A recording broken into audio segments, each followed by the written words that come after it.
Good morning, everybody. Thank you for being here in the room. I did know last night when I suggested please be in the room for 9 a.m. that we would be short a few numbers. However, I'm very delighted to see so many people here today, and of course those of you joining us online.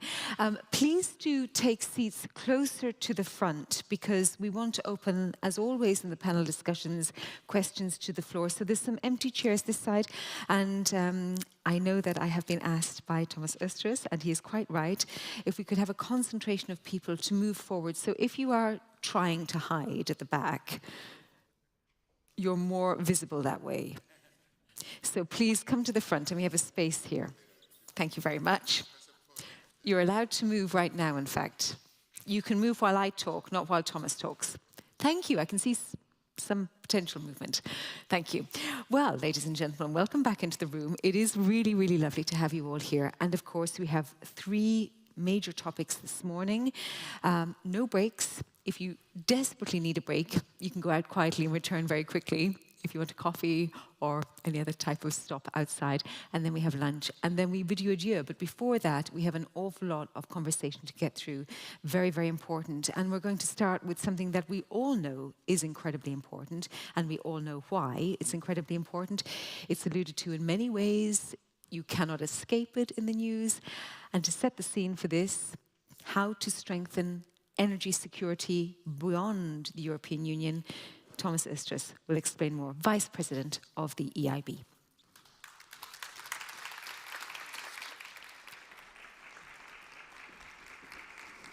Thank you so much, and I'm so glad to see so many of you this morning. I was a bit concerned thinking that Friday morning, after two packed days of interesting panels, will you turn up? And you did, and it is a testament to the importance of this topic. And as Vice President responsible for our energy lending, it is a great honor to be setting the scene and then taking part of our extremely interesting panel and their discussion. So energy is for the European Investment Bank a key focus. After the outbreak of the brutal invasion in Ukraine by Russian forces, we have actually doubled our investment in energy-related projects. So last year we reached 30 billion euros in lending to renewable energy, energy efficiency, and of course, one of the most important topics the coming years, grids and interconnectors. This morning we will concentrate our discussion how we can support the energy transition beyond the EU borders. In the neighborhood, a region that stretches from the Mediterranean basin to Eastern Europe all the way to Caucasus. As we face global challenges related to climate change, but also geopolitical tensions, economic development challenges, transitioning towards energy security has never been more urgent. Let me thank first our distinguished panelists and our moderator, all long-standing partners of the EIB Group. I'm delighted to welcome you here, and I'm confident that your insights will be greatly valuable to our conversation. The European Union has made ambitious commitments to combat climate change, with the Green Deal serving, of course, as the cornerstone. The energy transition is at the core of the Global Gateway strategy, which aims to accelerate integration with our partner countries. And rightly so. Mediterranean countries and Eastern neighbors are endowed with some of the best natural resources that provide opportunities to produce low-carbon energy. For example, solar resources in Morocco and Egypt, or wind along the Caspian Sea, and they are close to the EU, which allows naturally for grid connections and integration. The EIB, as the finance institution of the European Union, as we are, plays a pivotal role in turning these commitments into reality. We provide essential support to countries in the neighborhood to help them to transition from traditional energy systems reliant on fossil fuel to more sustainable, low-carbon alternatives. Our efforts aim to create a robust, modern energy infrastructure that promotes environmental sustainability, enhances energy security, and drives economic growth in these regions. Why?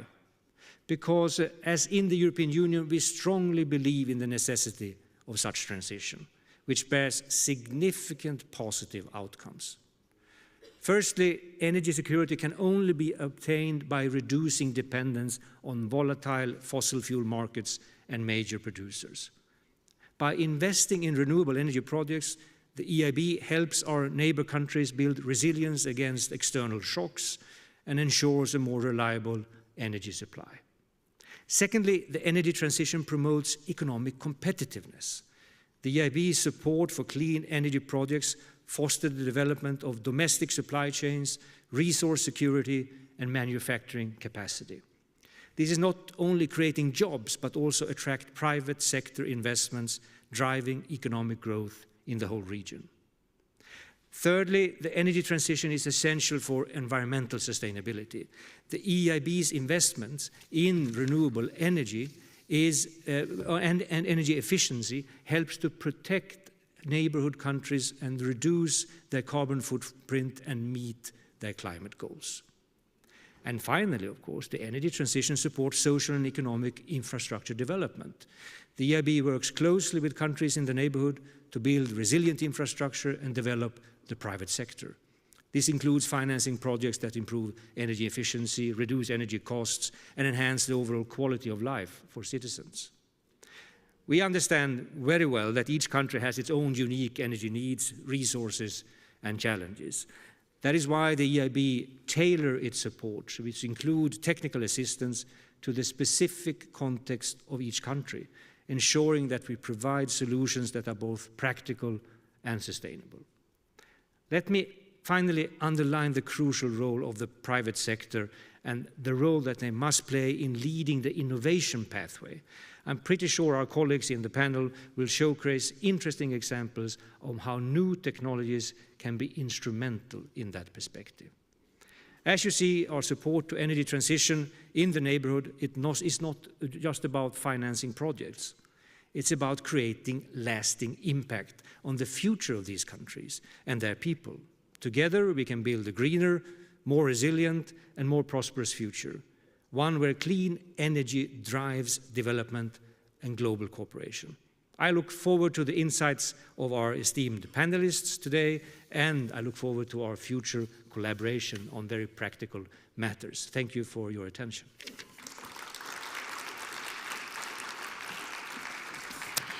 And so now for the first panel discussion, I will just reiterate it would be lovely to have more faces towards the front, particularly at that side, so the panelists sitting there can see you. So I'll just gently encourage you to move from there to there once more. And now let me introduce the panel. We have Borislav Kostadinov, who is the Fund Director for Green for Growth Fund, Finance in Motion. He will moderate this panel. And his panelists are Nadia Feta, Moroccan Minister of Economy and Finance; Anastasios Manos, CEO for Hellenic Electricity Distribution Network Operator; Julia Domak, a Special Advisor for Energy and Climate for the Office of the President of the Republic of Croatia; and Morten Dierholm, Senior Vice President for Sustainability and Public Affairs, Vestas.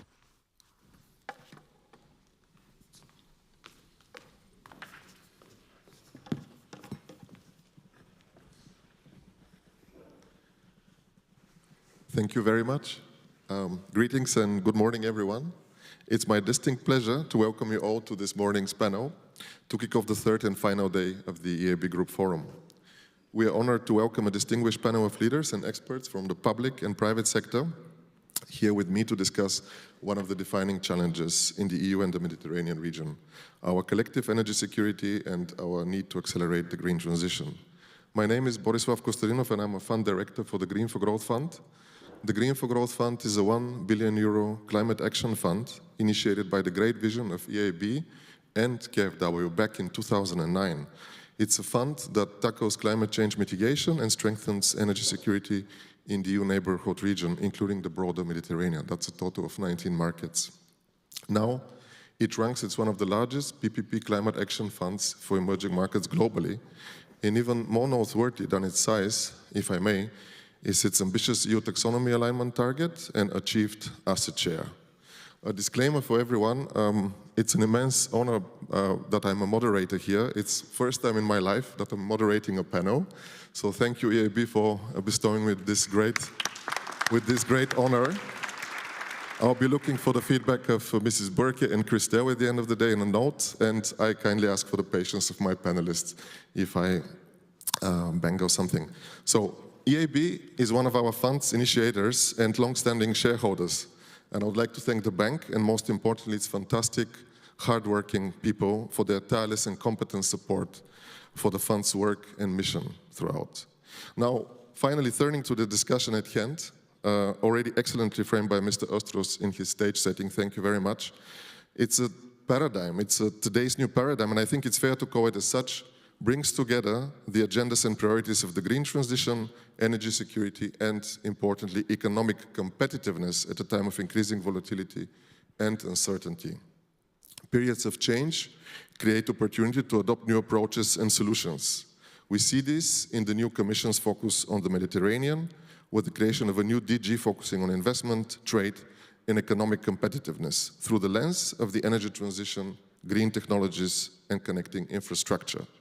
So we are honored to have with us from Croatia to provide the European perspective, Mr. Juli Domac, Special Advisor on Energy and Climate, Office of the President of the Republic of Croatia. Representing and to discuss the perspectives of the priority of EU partner countries in the region, I'm honored to have on stage also Ms. Nadia Fettah, Minister of Economy and Finance from the Kingdom of Morocco. Morocco is a long-standing strategic partner of the EU and EIB and has an outsized role to play as a regional leader in accelerating the energy transition and building green industry and business models within the greater Mediterranean region.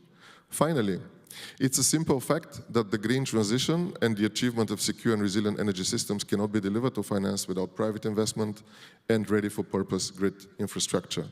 To present and discuss the opportunities and challenges from the perspective of private sector actors, we have the pleasure of having Mr. Anastasios Manos, Chief Executive Officer, Hellenic Electricity Distribution Network Operator, and Mr. Morten Deerholm, Senior Vice President, Sustainability and Public Affairs at Vestas. To our audience, we will reserve some time at the end of the panel for Q&A, so please have your questions at the ready. But without further ado, let's dive into the discussion. And if you don't mind, I would like to begin with Mr. Domac, the Special Advisor, Energy and Climate at the Office of the President of the Republic of Croatia.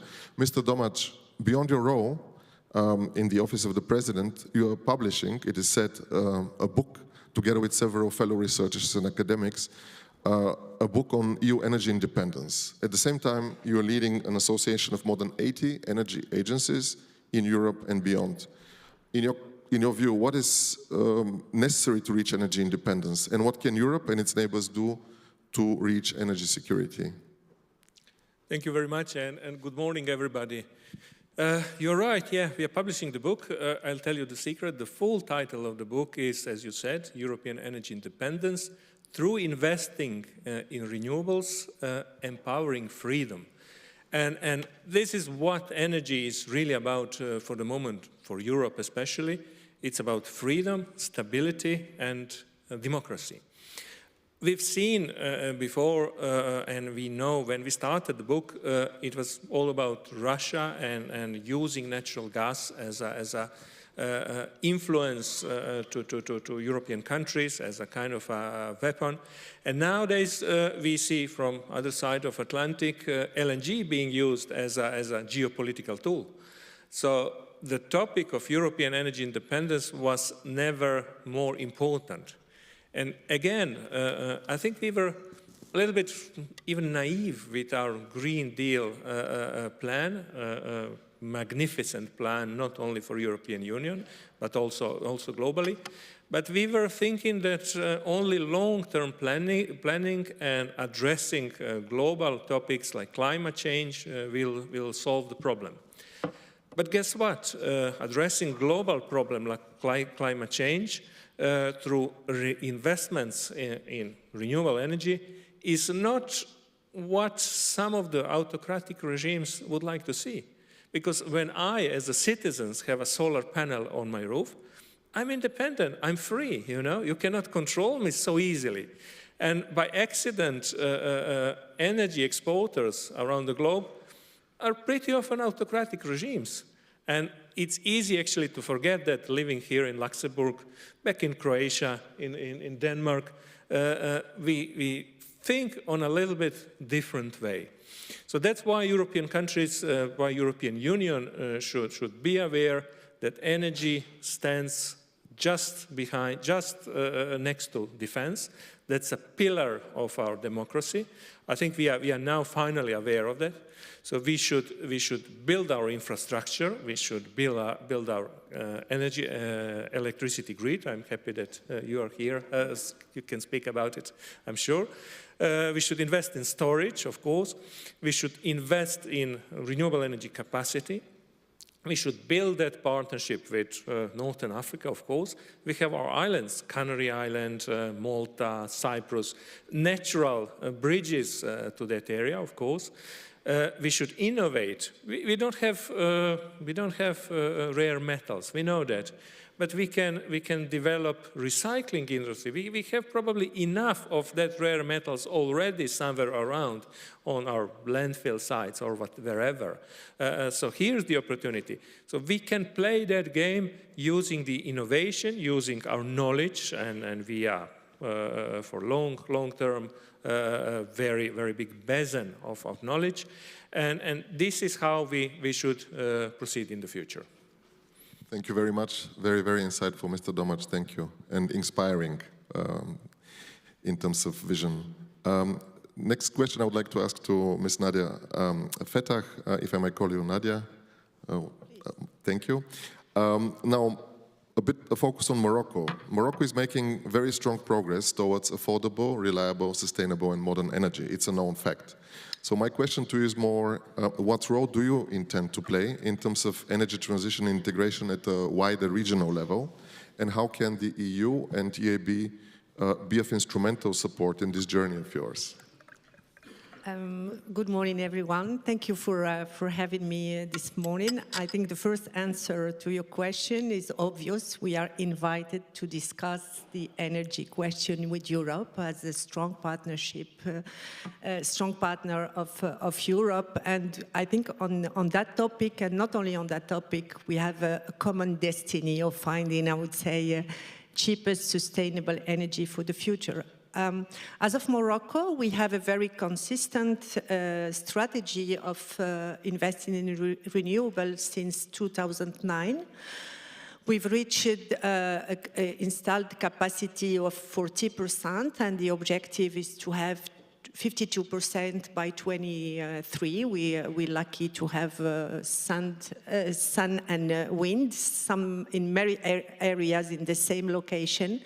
And now we are, I would say, in capacity to accelerate the pace of the investment. Why? Because we need a cleaner, cheapest energy for our own internal market.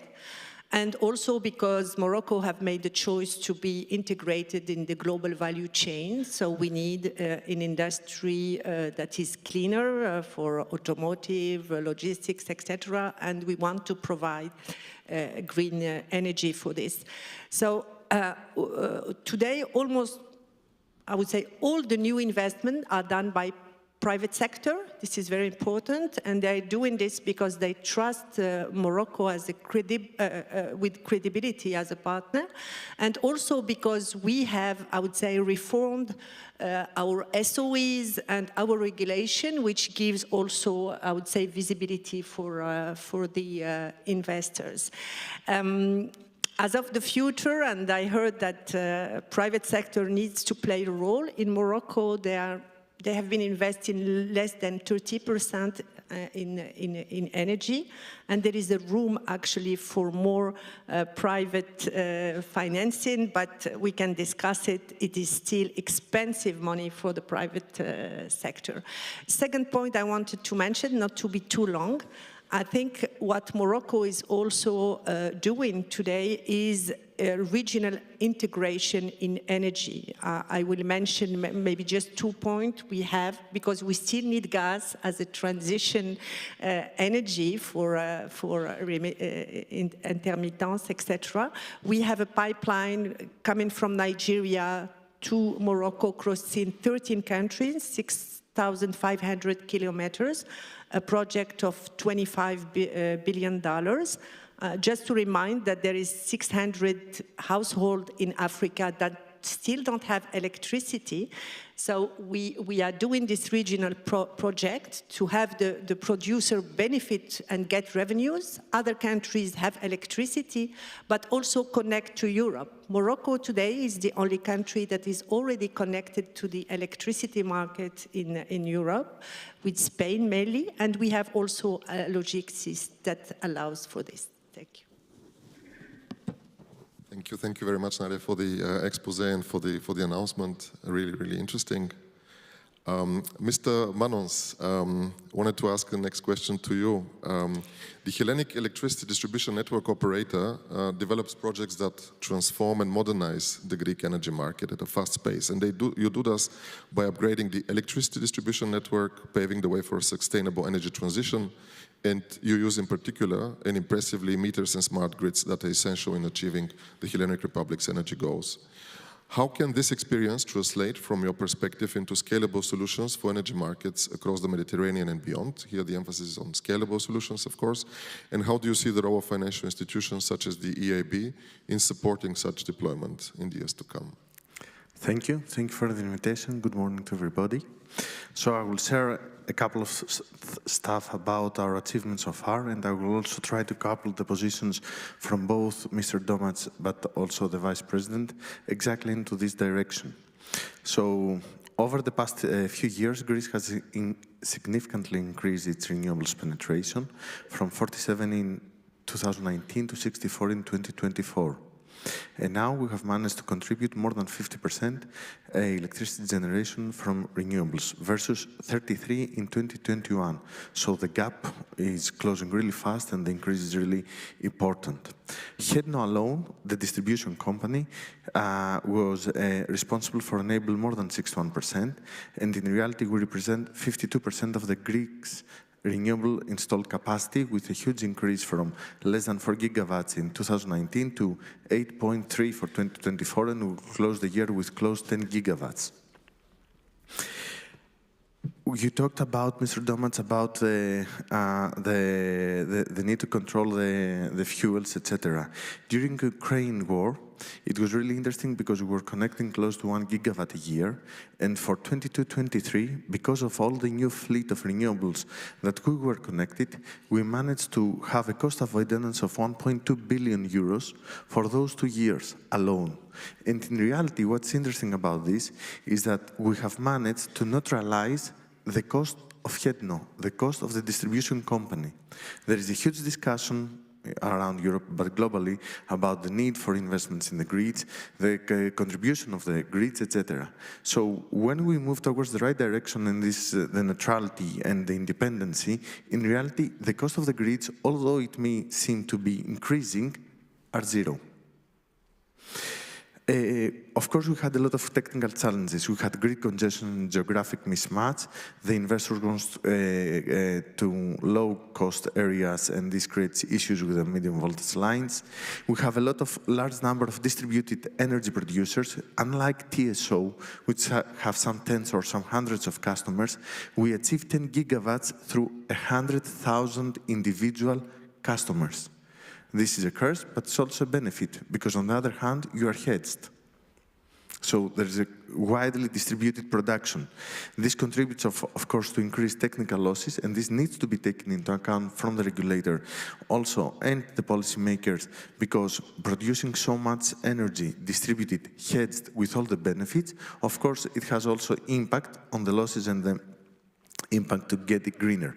And going so fast in introducing so much photovoltaics, mainly for us, it created an immense need for curtailments. Curtailments means cutting at peak hours because you had overproduction. In reality, in 2024, Greece, it was the first time since 2000, in the last 24 years, that it became net exporter again. Now, it was mentioned also about the non-interconnected islands. In Greece, we have close to 22, 23 fully independent, non-interconnected systems, and for which we're working both the DSO and the TSO for connecting them. And there is a collaboration, of course, with EIB in funding the needs for all those islands and systems with clear and positive impact for the financials of the country and the citizens, let alone for other more bigger and more remote systems as the one that you have mentioned. We had also operational and organizational challenges. The capital expenditure needs. When I joined HEDNO in October 2019, the investments were close to 150 million a year, and now they're reaching 800 million a year. EIB, of course, again, contributed, and we have been in excellent collaboration to this specific growth. What is the result? As I mentioned, more than 1 gigawatt of renewable annually, more than 30,000 new customers annually, and in 2024, the mix was a bit different. We connected 1.2 and 17,000 new renewables, 78 new customers a day, production customers. This has also led to achieving specific targets for the European Union and for the country. We have already 70% reduction in emissions by 2030. We have achieved the first National Energy Climate Plan of 2019. The targets, we achieved it in 2023. And the new energy plan that it was announced in beginning 2024, we will achieve the targets by the end of 2025, the targets of 2030. The one time 7 years earlier, the second time 5 years earlier. And of course, this is all coupled with the digital networks, and we are already telemetering and telecontrolling 55% of the consumption of the country. A great difficulty is in finding skilled talent, and this is everywhere, across blue-collar, white-collar, executives. We do not have the people to fuel the necessary growth. This is something that we're working on. There are a lot of studies. I will not really give emphasis right now. Going forward, the role of batteries and distributed flexibility. It is necessary by having all these penetration of renewables because of the stochastic production of them versus the typical production. Yes, we do need batteries. We do need batteries that can sustain returning energy to the network for long hours. And in that manner, we'll alleviate curtailments, we will improve even further to being controlled by the traditional fuel players. And we're moving closely toward the maximal DSO, because in this new role, with so much distributed and hedged renewable production, we will be having DSOs that have a completely different role. Remember, the traditional energy model is dead way ago. It was production, TSO, transmission, customer, consumer.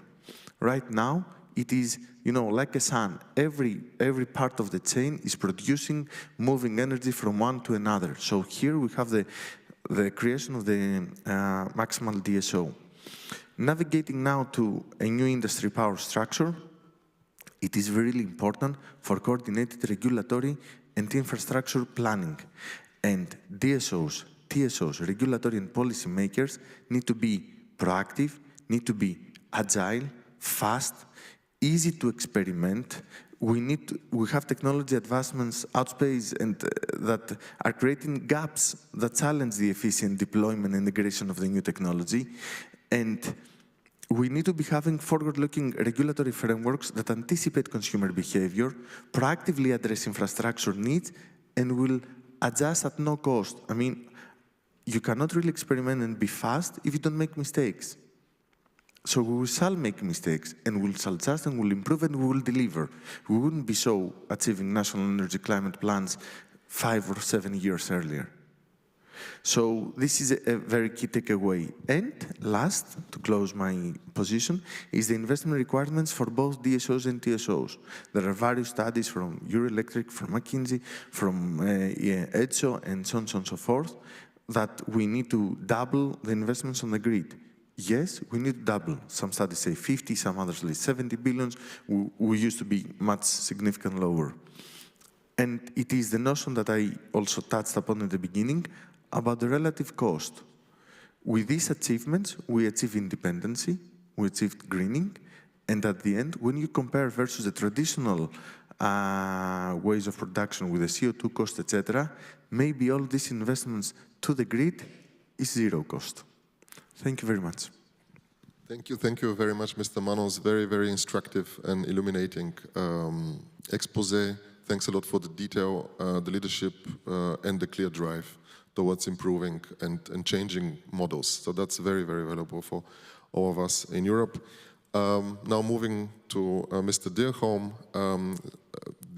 Mr. Deerholm, something that doesn't get that much, I think, attention in the news, but I think that's something very important for all of us Europeans. Europe and MENA, we discussed, they work to integrate energy systems, but at the same time, European clean energy companies face growing competition from non-EU players operating, let's say, under different market conditions. How can we, in Europe, ensure a level playing field where those energy collaborations also support European competitiveness, which is very crucial for job creation, stability, energy security, and all that unites us? Thank you, and let me just start by saying thank you to EIB, crucial player in competitiveness of the clean tech sector in Europe. Vestas, we are, I used to say the world's largest wind turbine manufacturer. I'm quite sure it's probably a Chinese today. At least the European's largest wind turbine manufacturer. And we're part of an industry in Europe, or the wind industry, that has created some 350,000 jobs. So it's a crucial industry, and we have very robust industrial value chains across Europe. And also in Morocco, I'm happy to say we've invested in a blade manufacturing facility there. I'm in love with the Moroccan energy planning system, and also the wind resources coming from the Atlantic. It's absolutely amazing wind resources there. And I think this whole debate sort of sits at the crucial point that you were making, Mr. Domak, that what is truly European energy independence? And how do we create true energy security in Europe? And how do we partner up with our closest neighbors and friends, such as Morocco, in that discussion? It's absolutely crucial. And I think we are at a quite pivotal moment here. I like what you said, that energy should have a comparable status as defense. I mean, we have seen how energy has been weaponized over the last couple of years, and we need, as Europeans, to make sure that we are in control of our own energy destiny. And if you look a bit on the history of Europe, we should be pretty proud of what we have created. I mean, all the major components of the clean energy transition has been developed, innovated, and produced in Europe. My own company is a case in point. My company invented the modern wind turbine back in the 70s, a small company in Denmark, and we are now a global industry. We also invented the modern solar panels, right? And so those of you who have been in the industry for long enough, you can remember we actually had a very robust solar industry in Europe. We produced everything we needed for our own industry. But over the last couple of decades, we have let that wither and is now produced almost entirely in China. And you can start seeing the other components in the clean tech industry, electrolyzers, battery production, all the essential kits we need for the green transition, increasingly being produced in one country. And the concentration is now at somewhat 75–80% of all the world's clean tech kit being produced in one country. So I just want to make sure that when we talk about energy independence and we talk about energy security, we also have a focus on how do we actually develop our own supply chains in Europe. And we are fortunate enough to have a very robust wind energy supply chain, but all the other parts of the clean energy transition is basically produced in one country only. And that is at the heart of the competitiveness discussion we're talking about in Europe as well. Are we going to be in control of our own destiny? We've seen what it means for us to be dependent on fossil fuels from outside, hostile actors such as Russia. I mean, are we going to allow ourselves to be dependent also on everything in the clean tech environment? That's the big question for me. And if not, how are we going to make sure that we continue to produce the kit we need in Europe or in our neighboring countries such as Morocco, so we can use that for European manufacturing base as well? I mean, that is where the EIB discussion comes in. How do we level the playing field towards how, for example, China is utilizing its financial muscle in these discussions? Morocco, again, I mean, when we are in big tenders in Morocco, today we are facing a Chinese company that has an enormous amount of state subsidies, that you're utilizing China Development Bank, China Export-Import Bank, Sinosure, and other elements to basically get a competitive edge in places like Morocco. And I fully understand why Morocco wants the cheapest possible solution. But how do we as Europeans then say, how do we level that playing field? One-to-one. How do we come in with the EIB, our export credit agencies, EBRD, whoever it takes, and create a package that can meet that competition one-to-one to level the playing field so European companies can also be successful in Morocco, in Egypt, in Azerbaijan, wherever there is these enormous green growth plans. And can we as Europeans accept, let's say, big grid connections from North Africa and Caucasus with electrons basically produced only with Chinese technology? Or are we going to have some strategic unity looking at these areas and saying, perhaps if we are to import all these electrons or molecules or whatever it is, perhaps it's okay to say, perhaps some of that should be produced using European technology. I mean, I think we are in a strategic situation now where we have to start thinking like this, because our competition out there in the world, they don't have all kinds of barriers to themselves. I mean, they are playing in a real competitive situation using every means that they have to get an edge. And I think for us as Europeans, that's basically a fundamental question. So I really love the energy security perspectives. And I think for the next 12, 24 months, this is going to be the key for the European industrial value chain in the clean tech sector. Thank you. Thank you very much for the expose. I'll give you the word in a minute, Mr. Domatz. Just to summarize the first session, really, thank you very much for the messages that were transferred to us and the public and to the audience. Speak about innovation and vision, but also broken illusions. The regional leadership of the Kingdom of Morocco with a very clear drive, the very concrete practical solutions, and transitioning from old models to new models, Mr. Manos, and the very sobering messages coming from someone like Vestas, which we all should really take note of and take it super serious. So moving to you, Mr. Domas, back, hearing all of this, and tying, of course, to Mr. Dirkhoff's expose, for which you wanted to take a stand, I just wanted to weave into the fabric of the discussion the fact that the new EU Commission is clearly emphasizing the importance of competitiveness alongside energy transition. So again, tying to Mr. Dirkhoff's expose, how do you think we can bring together these agendas and ensure a level playing field for your companies to succeed and deepen ties with neighboring regions, including be it Mediterranean or Eastern neighborhood? If you can just expand on that, I appreciate it. Thank you very much. I really see some encouraging signals nowadays from Brussels. I have to say that. I wanted to just comment, well, it's always nice to have concrete people from industry at the panel that gives so better perspective. And then I wanted to remind all of us that we actually started, well, we are younger than that, of course.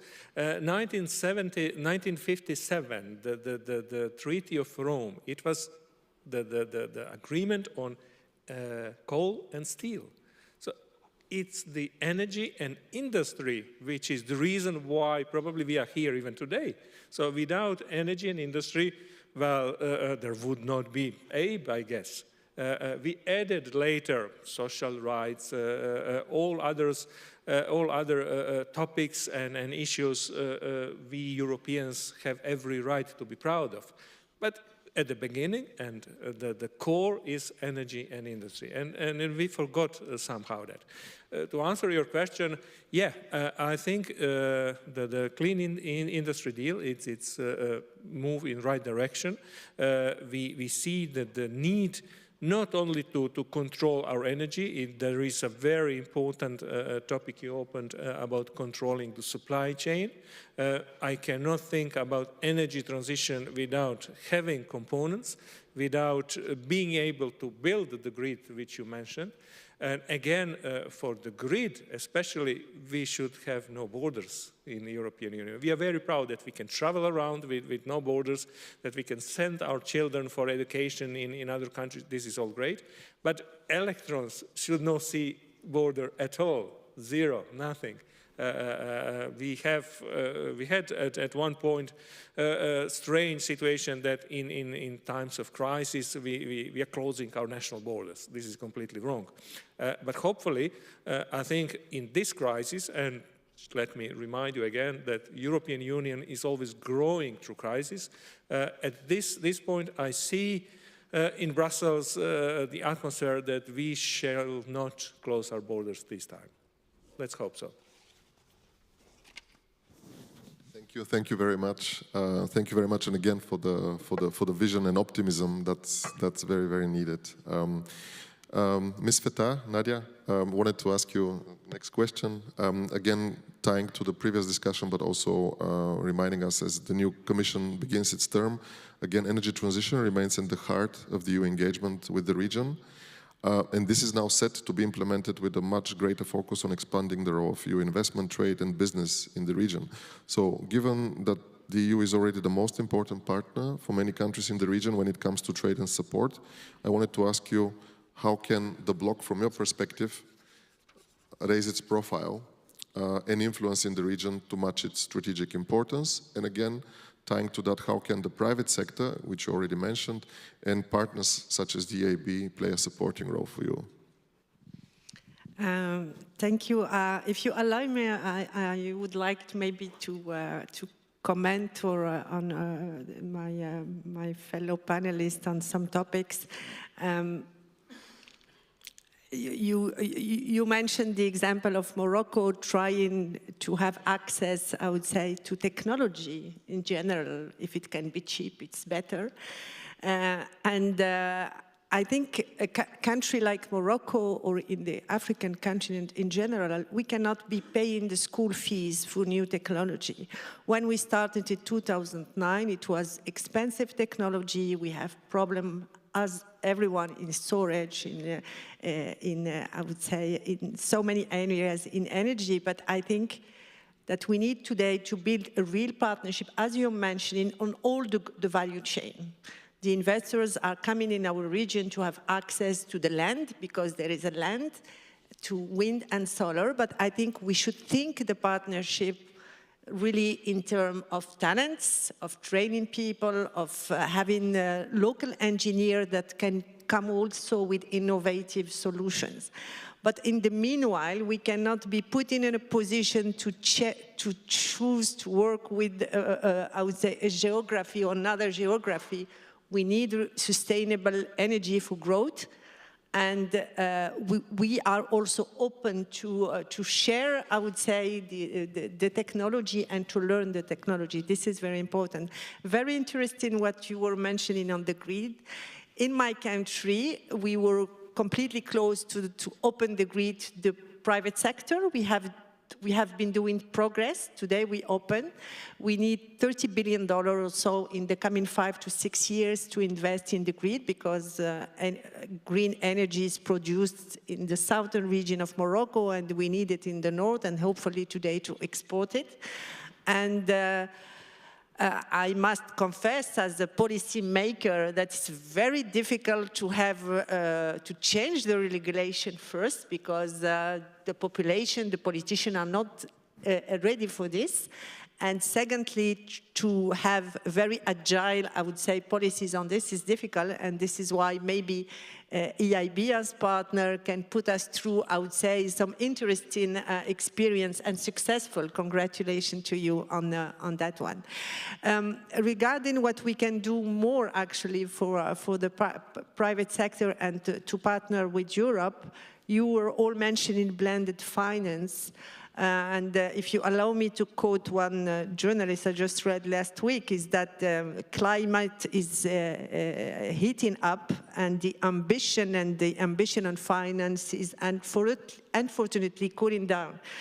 Because we are putting countries that are emerging countries in a position to tell them, you need to develop your renewable energies, your sustainability policies, but you need to look for private financing. And I would like here to thank EIB and all the, I would say, IFIs that are supporting countries like us with access to concessional money, to guarantees. But we really need partners to push the the financial sector, private one, also to consider investing in our region, and we were having a separate conversation. I'm negotiating with him. They said his money is still too expensive for countries like us. This is very important. And finally, what I want to say is that Morocco has been, I would say, brave to open to all the markets. We had free trade agreements with so many countries in Europe, and we have chosen to open because our sovereignty, our independence goes through partnership. And definitely the moment we will have integrated electric energy market in Europe, it will help us. So during the sad period you were all pointing in 22, 23 especially, we were relying on fossil fuel and energy. Unfortunately, because we are transitioning, we couldn't buy it and we couldn't pay it. So I think that when you have, I would say, in time of crisis, countries closing the borders, closing the access to the energy, to the money, to the payment, it's not a good sign, because Morocco and all the African continent can definitely not have a stop and go, I would say, policies. We need visibility a long time. And my final point is that as partners of Europe, we are never part of the conversation when it comes to look at the regulation, but we are paying the price when it comes to implement. So we are always breathless because you are very good at changing the regulation and the new, I would say, policies. So we need always to catch up, to understand them, to prepare for them. And I think also a great partnership is also to be, in a way, a part in the conversation the moment the policies are, I would say, studied before being implemented. Thank you. Thank you. Thank you very much for the very frank words and clear messages. I think the call of action, I think, is heard in the room. I saw many people taking notes. I definitely do as well. Thank you, Nadia. I think, Mr. Dirkholm, I think you want to take a stand, and maybe it's also good, at least for me, I think for the audience, to hear what would you expect also from national authorities in countries like Morocco to scale up investments. Yeah, thank you. And just a small question to you, Minister, if I may. And maybe it's just, me dreaming here, but would it be within the realm of possibility, for example, to envision a Europe-Morocco energy partnership, where maybe led by the EU Commission and the Moroccan Ministry of Energy, and let's say, I know there are plus 40 gigawatts of ready available wind resources in Morocco. I know you have huge plans. Let's say Europe and Morocco made a plan to develop 10 gigawatts of that for wind energy, for example. And we made some kind of package where expanded grid connection over the Mediterranean, the production of green hydrogen, for example, for export to Europe, and a financial package with the EIB and other IFIs and other that can come in and attract also private finance. And then the condition would be European technology, but localized to create jobs and social value in Morocco, because at the scale of, let's say 10 gigawatts, there's lots of incentives to localize that production in Morocco. But the flip side would be then that it's European technology and that the output of that technology imported to Europe would be based on European technology. Would that be within the realm of possibility at all? I mean, what I'm saying is that strategic mindset between Morocco and other parts of our neighboring EU countries, I think, is what we need in order to sort of step up to the next level. But I'm curious to hear, if that's at all something that could be done from your perspective. I definitely agree, because when I'm saying that it's difficult to have more, I would say, private sector or finance sector, because every financial, I would say, fund will look at returns for each project. But actually, we need a very comprehensive strategy for the green hydrogen you were mentioning. We need port, we need grid, we need so many things.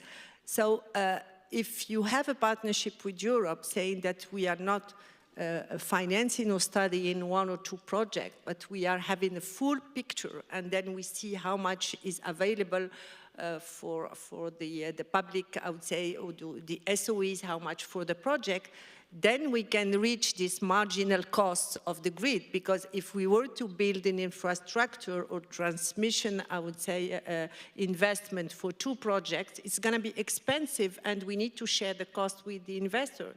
Whereas if we have a visibility for a long-term, I would say, vision and a portfolio of investments, then we can really be much more competitive. Same thing for the technologies. If we have 10 projects, and for the 10 projects we are experiencing 3 different technologies, we are taking too much risk collectively. So I think that this is really a room for much global strategic partnership. Thank you very much. And really just to tie a bit into what you said, in blended finance structures such as the Green for Growth Fund, which EIB has co-initiated, excellent also platforms to mobilize private investors for our regions, which include Lebanon, Ukraine, next to Morocco and Turkey. We have mobilized more than 32% already of the total funding is private investors, and there is a huge interest of private investors to come through such a structure to the region. So definitely thank you for that impulse as well. Maybe last question from me for this round before I open the floor to questions from the audience to Mr. Manos, maybe to take a position on what your fellow panelists said, but also I'll be interested in the case of Greece, what has been your experience in collaborating with neighboring countries to strengthen interconnected electricity markets, and what can be learned to strengthen integration in the region going forward from your experience? Great. One comment also that addresses some comments from Dirkholm. There is always in this renewable energy industry the second mover advantage or the experience curve. And I remember myself back in 2009 in PPC in renewables, the average cost of photovoltaic used to be 3 to 4 million euros per megawatt. Now is less than 700,000. Not the same curve with aero turbines, but we see that. And also with the batteries. The batteries, I think they follow kind of the Moore's law. Every 18 months, it's not exactly double speed for the chips, half the cost, but they follow again a trajectory, and we see it also in the electrical vehicles. So this also addresses to Morocco. You have the benefit of having a clear second mover advantage where a lot of parts of the industry are much more secure. Now, coming back to the investor part, we have been partially privatized. Of course, we are 51% shareholder is a public power company, but it's only 34% participation from the state, so it's private. And the 49% of us was privatized to Macquarie Asset Management. What I get to see the last 3 years with the experience with a big asset fund is that they need clarity and stability. Clarity and stability, it means that they need to know that the weighted average cost of capital when you're doing the investments from the regulatory is going to be a rational one and a stable one. So in order to attract investments, you need to have those elements. And I think Europe has done great steps towards providing this clarity and stability, which is needed. On the other hand, one item that I would like to comment, and I think the whole European continent has worked really good to that and has helped us all, whether we call it Fit for 55, or whether we call it one way or the other, it's fact that when you have a strategic guidance with a national energy climate plan, which is stipulated by the European Union, you have vendors and funding and that can support it. And you start setting the targets and you bundle it with this clarity, the regulatory support, etc., then the market starts moving towards. And this is the item that we cannot afford to lose. Sometimes maybe they criticize that it might be a bit slow, or it might be a bit not so agile, etc. Yes, we do need to improve in agility, on experimenting, etc. But this is what has really brought us to this positive point.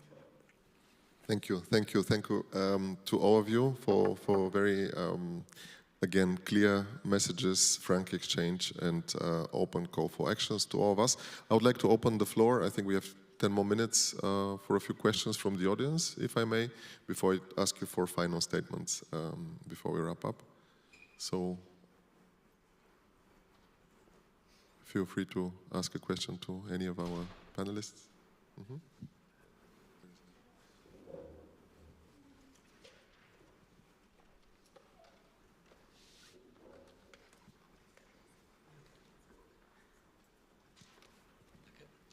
Volker Ludwig from DLIB in Bonn. I have a question concerning the, I didn't understand properly, so it's a really question, not a comment, a really question. Why is the grid there for €0? I didn't get this message from you, Mr. Manos. Thank you very much. The annual cost of head node at that time was around 700 million euros, the total annual cost, allowed revenue. So when in 2 years the clear benefit to the Greek economy because of the introduction of new renewables, not counting the old ones, was 1.2 billion, in reality you were netting the total cost of 2 years. And how that did work in essence? You had a kind of steady or price for the renewables, and then you had, because of the Ukraine war, a really fluctuating, really considerably higher cost of electricity from the traditional means. So the delta in this area, it was exactly 1.2 billion imports of gas plus CO2. And the more renewables were connecting to the grid, in reality, the more independent we become, and this is the impact. In accordance to that also, I'm going to take it also more towards the future, towards 2030, while we have calculated that, yes, the participation of the network user chargers shall increase, let's assume that the total cost of an energy bill monthly is 100 euros. And right now is, let's, hypothetical numbers, it is 42 euros, the taxations and all these municipality fees, etc. Let's assume that we have another 50 euros the cost of electricity and 8 euros the cost of the all grids, TSO, DSO. Maybe in 2030, these 8 euros need to be 12, 13, 14. On the other hand, let's assume the taxation will remain the same, 42, because of the competitiveness of having so much flexible distribution, generation, cheaper means of energy, batteries, no curtailment, full production during, etc. The total cost of energy is assumed that it will be at the vicinity of 40. So the total cost will go from 100 to 94. And this is proven with real examples, with real comparisons. One has to do it for its own country, taking very carefully all the corresponding examples. And I didn't answer the point about interconnection. I'm DSO, so I'm not connecting with other countries. Nevertheless, I'm connected with the islands, etc. In the micro scale, of course, there is a benefit. And yes, we do need to have no borders between the countries. There are not. There is the European interconnection system. But yes, we need to increase the interconnectivity, both within Europe and also outside Europe, in order to fully allow full flexibility. And it is true that Spain, Portugal, Greece have more sun than Central Europe, and it can contribute. And maybe North Europe has more wind than any other location, maybe with the exception of Aegean. So yes, we do need to exploit to the maximum possible effect the gifts nature has given to our continent. And in the connectivity, of course, with other options also. Thank you very much. I hope the answer was satisfactory to you, as it was concrete and I think educational for all of us and the audience. Are there other questions from the audience?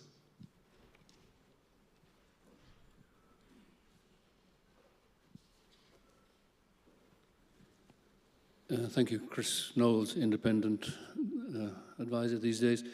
I would like to ask the panel what their thoughts are on the cultural wars we are seeing at the moment against green, usually led by populist politicians, most of them on the other side of the Atlantic, but even on this side of the Atlantic we have quite a few politicians actively putting forward sustainability as a hoax, as an expensive tax on the poor, as all sorts of things which are not desirable. And the concrete effect is that we are seeing, in particular in the financial sector, we are seeing many of the net zero alliances breaking up, if not actually dissolving. We've seen it for the insurers, we've seen it for the banks, we've seen it for the asset managers, we've even seen it for the central banks alliance, and they should be able to resist a little bit of political pressure. Those companies which persist in the agenda of green are doing it very discreetly nowadays. Most of them, they can't take the public criticism, they don't want the shareholder criticism. You, the Minister, raised the question about cost of capital and access to capital. Many of these banks are actually going to stop being so active in the sector, and that will push up the cost of capital. Vestas' share price is 1/3 of what it has been at its high point in the last 5 years. The same is true of Ørsted's share price. So there is a real movement against the private sector flows politically, socially. I'd be interested in the comments of the panel on that as one of the problems facing the sector, headwinds facing the sector. Thank you. Thank you very much for the question, Mr. Knowles. As the time is running, I suggest that each panelist answers from their perspective that question, but also use the opportunity for a closing statement. And I would like to start with you, Martin, maybe first, if you may. Thank you. I've been in this industry for 20 years now, and I mean, a bit of perspective on that. You know, when I started out as a lobbyist, full disclosure here for Vestas. We were a very, small part of the energy industry at that time. Basically, sitting in a corner. We were being laughed out of every room, every energy conference, because the oil and gas and coal guys were saying we were, never going to make it, too expensive, unreliable. And I can tell you they're not laughing anymore, right? Over the last 20 years, it's quite incredible what we have been able to achieve. And somehow it's natural that as we penetrate more and more systems and get a larger and larger share of the energy systems in many places, opposition will increase. That said, I decry, of course, that we have become so politicized. And so, in my heart, of course, I'm biased, but at my heart, I really don't understand. Why are we against, affordable, clean technology that creates jobs? And, it's so hard for me to understand, even after 20 years of that. That said, that's the reality we are in. I think somehow reflecting on our success, but I think we need, and I think the failure of our own industry to better explain what the benefits are of the green transition. I think we need to combat all that misinformation that is being thrown at us in the global environment right now. And I think we have to make people realize that you can't do a green transition without infrastructure. It just doesn't work. So there's a lot of tasks ahead of us. But I will say we have been up against things that are far worse than what we're seeing now. And even though my company's share price is not where it should be, I mean, the contrast here is that our order intake is record high. Backlog is record high. So it's not, black and white and now everything's terrible. Lots of things are moving in the right direction, but it is a serious challenge, I would say. Thank you very much. Julie. Thank you. Well, it's a great question from the audience, by the way. It leads me to one of my favorite topics, which is communication. We engineers would like to think that some things goes without saying, and we all know that, and this is, always the same. And then politicians took it over and invented that Green Deal expression, energy transition expression.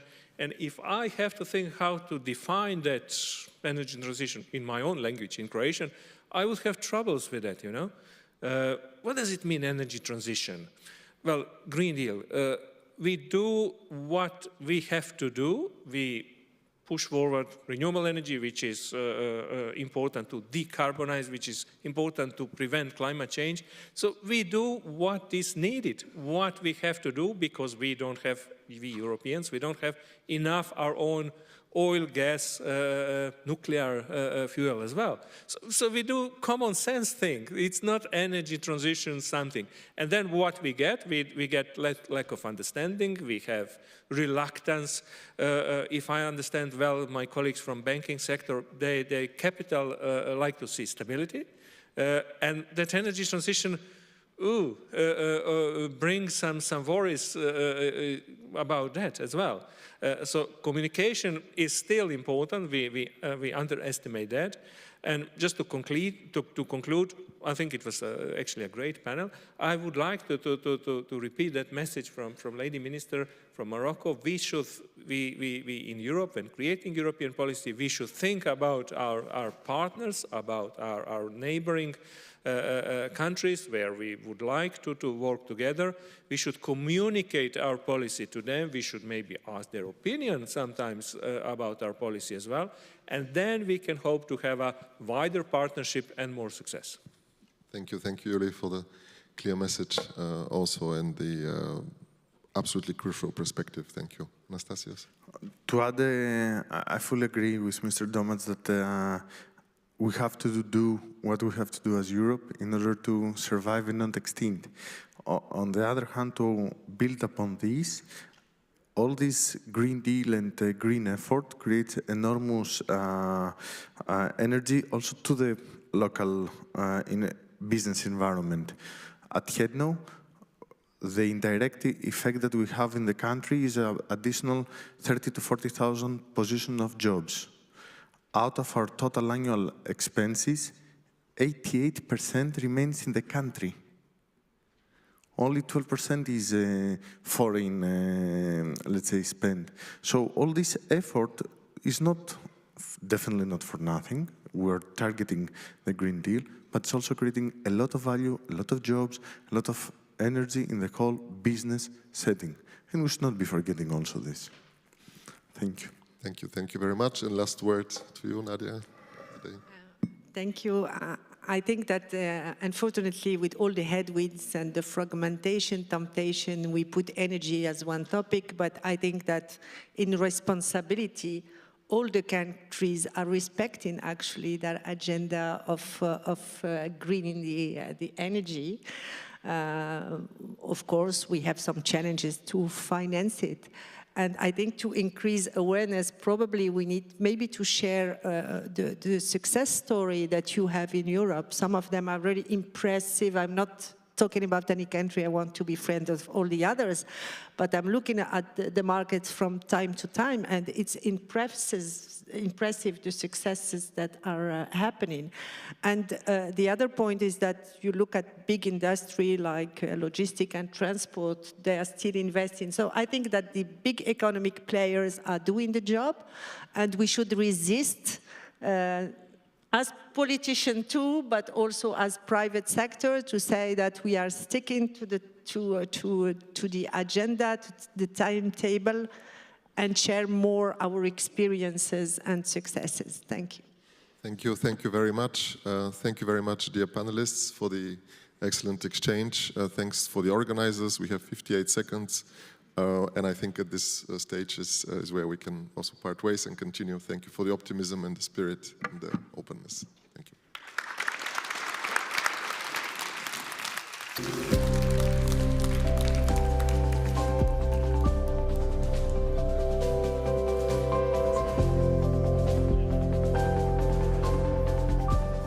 Thank you so much to Borislav. He said it was the first panel he's ever moderated. I'm quite sure he's going to be back for more in all sorts of connected domains. Thank you very, very much to the panelists and to Borislav. Now, the next panel is equally important. Of course, all of these panels are important. And as we have heard through the course of these 3 days, partnerships is a very, very important strength to be built upon. And that's why you're all here in the room, hopefully. Strategic alliances, especially when it comes to health. We are dealing with global health situations. Health has no borders. And I'm pleased to once more invite Thomas Östras to the stage. But before he comes to the stage, again, I don't mind if you chat whilst I'm on stage, but I would want you to respect the speakers. So for those of you who are right in front of me, please take your thanks outside. Thank you very much. And if you could sit down so the people behind you could see as well. Thank you very, very much indeed. So we're going to move on to the scene setter for global health investments. And I'm very glad to welcome back to the stage Thomas Östros.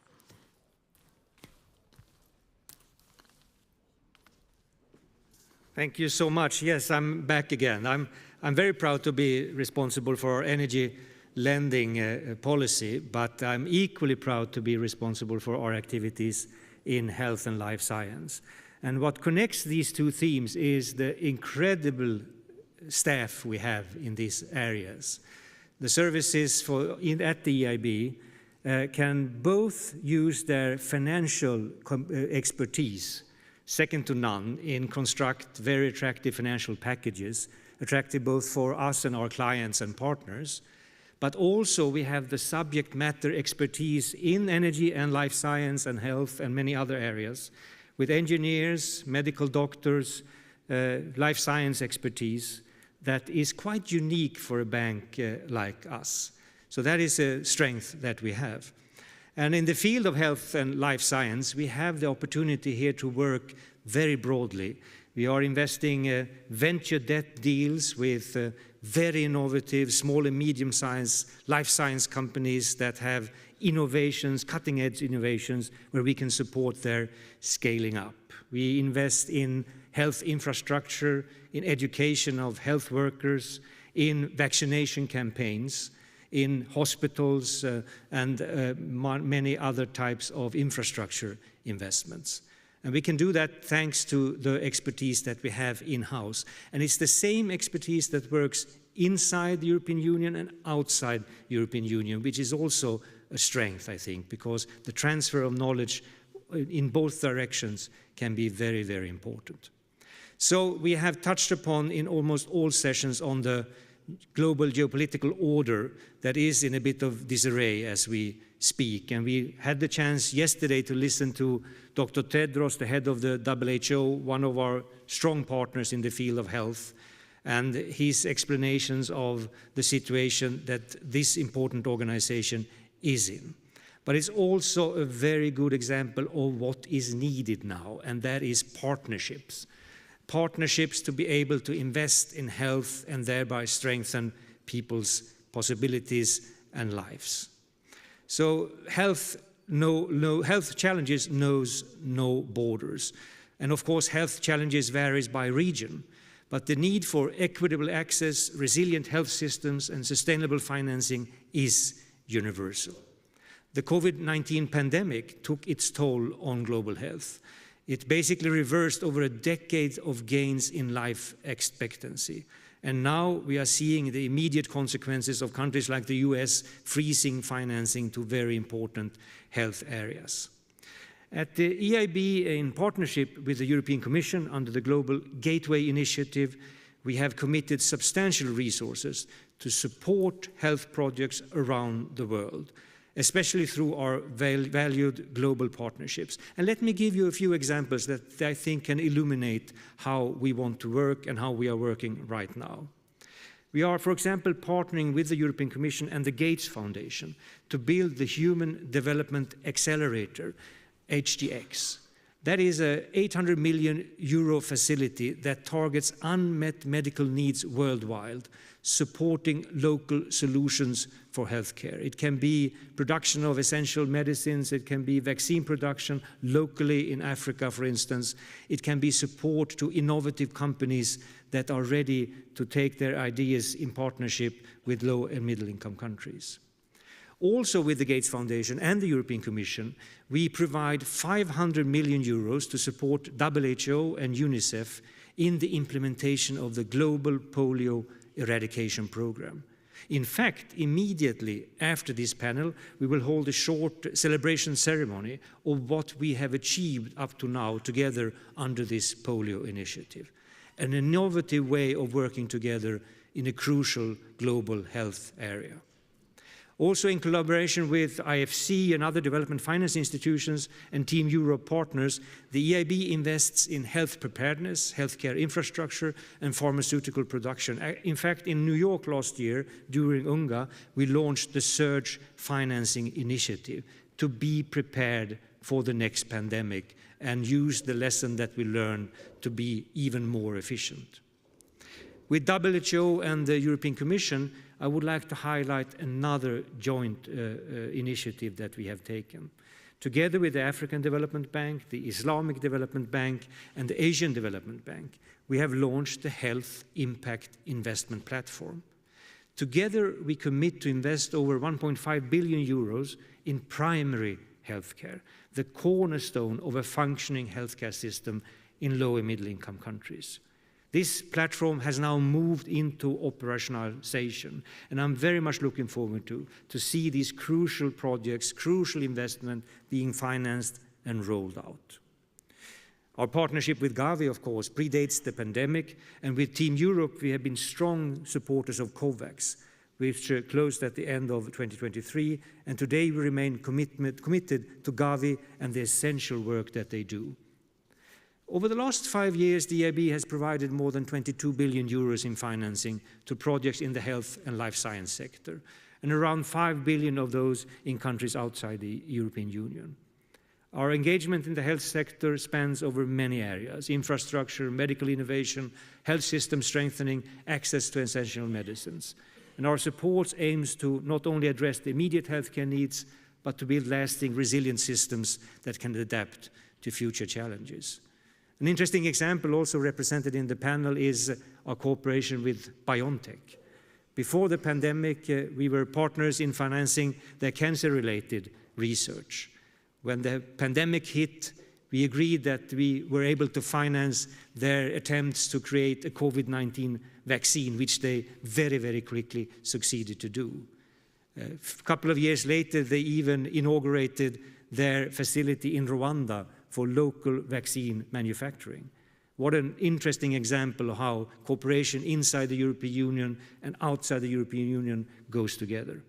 And today's moderator, Mr. Sall, head of the Institut Pasteur de Dakar, is another example of these type of activities. To reduce Africa's dependence on imported vaccine and support equal access to vaccine, we have been partnering in financing local manufacturing vaccine capacity in Dakar. This is a very important thing in an African context, a continent of 54 countries, 1.2 billion people, which currently produces only 1% of the vaccine it administers. We are working on similar projects with other African countries. With these words, I would like to say that I very much look forward to the panelists coming up on stage and having a very important discussion on the health challenges ongoing. Thank you very much for your attention. Thank you so much once more, Thomas. And as alluded to, we have a great panel ahead of us. It will be moderated by Amadou Sall, who is the Chief Executive Officer for the Institut Pasteur Dakar. And his panelists are Ted Shaiban, the Deputy Executive Director for Humanitarian Action and Supply Operations at UNICEF, the United Nations Children's Fund. We have Felicitas Riedel, who is the Director of Innovation and Competitiveness at the EIB. Michael Ryan, the Deputy Director General for the World Health Organization. Bjorn Gilseter, the MD for Gavi, the Vaccine Alliance. And Ryan Richardson, who is the Chief Strategy Officer for BioNTech. Welcome to you all.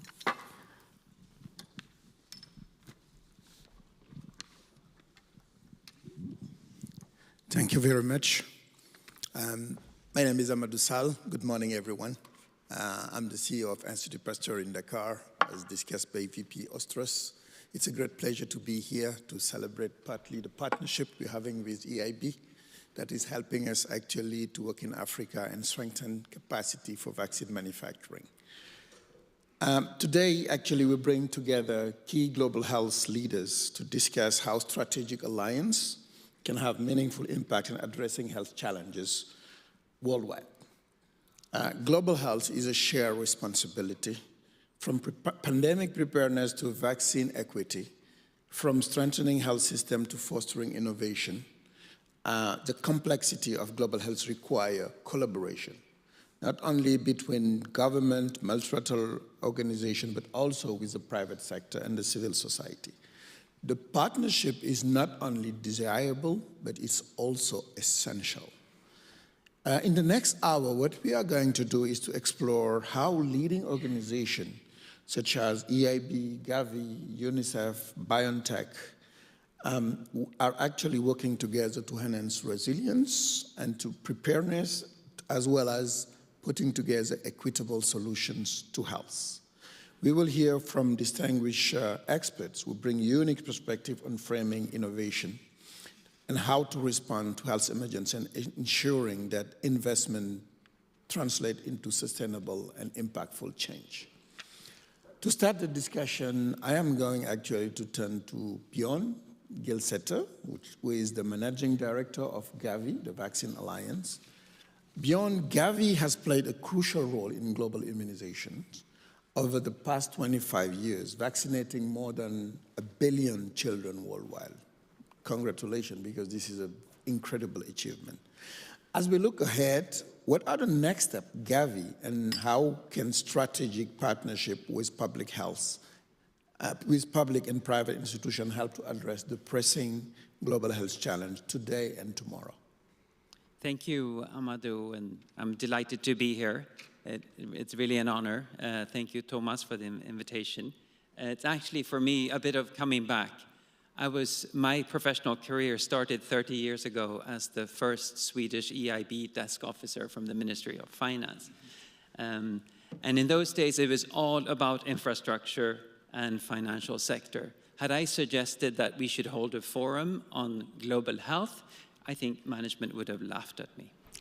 The institution has come a really long way, being nimble and being responsive to new global challenges. So congratulations to you. Let me say how pleased I am to have the EIB as one of our really solid and very significant partners. The partnerships really took off in year 2020 as part of the COVID response, where you lent some 600 million euros to us as part of that response. Now, over to Gavi. We are a private-public organization with a fairly unique construction with partnership built into our DNA. In fact, it's in our name, Gavi, the Vaccine Alliance. The alliance consists of the WHO, the World Bank, UNICEF, and a small Gavi secretariat. And yes, indeed, we have achieved a lot since the setting up of Gavi 25 years ago. We estimate that 1.1 billion children have been vaccinated around the world in the 76 countries that were originally Gavi beneficiary countries. That translates into an estimated 18.8 million lives saved. There are estimates that in turn has generated 250 billion in economic benefits to the beneficiary countries by lowering healthcare costs and boosting productivity in these countries. And just to give you one more figure, today a child born in a Gavi-supported country is 70% less likely to die from a vaccine-preventable disease before their 5th birthday than before the year 2000. There are two aspects of our work that I want to emphasize. One is that we have sustainability built into our model. All beneficiary countries, we now have 56 countries, 19 have graduated from our support. All these countries, no matter how poor you are, they have skin in the game. They all pay a price of the vaccine that they receive. That the cost that they carry increases as they move closer to the cutoff point of 1,800 GDP per capita. And I think at that point, they carry 40% of the cost. That in turn, and I think it's important to underline this partnership dimension with the beneficiary countries, because the money that they put on the table for vaccinating their children, the 1.1 billion children, over the next 5 years will amount to $4 billion, almost 40% of the total cost of our work. Second aspect is that all our work is characterized by innovation. It's across the board. Many of you probably know about IFIM, the International Financing Facility for Immunization, which leverages the power of the international capital markets to front-load donor commitments and create funding predictability for the vaccine industry. We've also innovated in the way that vaccines are delivered on the ground, including the work that we do together with Zipline, where we deploy drones to drop vaccines to local healthcare institutions out in remote areas. There are three parts to our work going forward for the next 5 years as we look to our new strategic period in 2026 to 2030. First, we talk about protecting the world, and this is short for health security. We build stockpiles of life-saving vaccines for sudden outbreaks, whether that's cholera, Ebola, or yellow fever. We have financing arrangements ready at hand so that we don't have to scramble like we did during COVID when the next health emergency of international concerns comes around, like it did last summer with Mpox or the Ebola outbreak in Uganda just recently.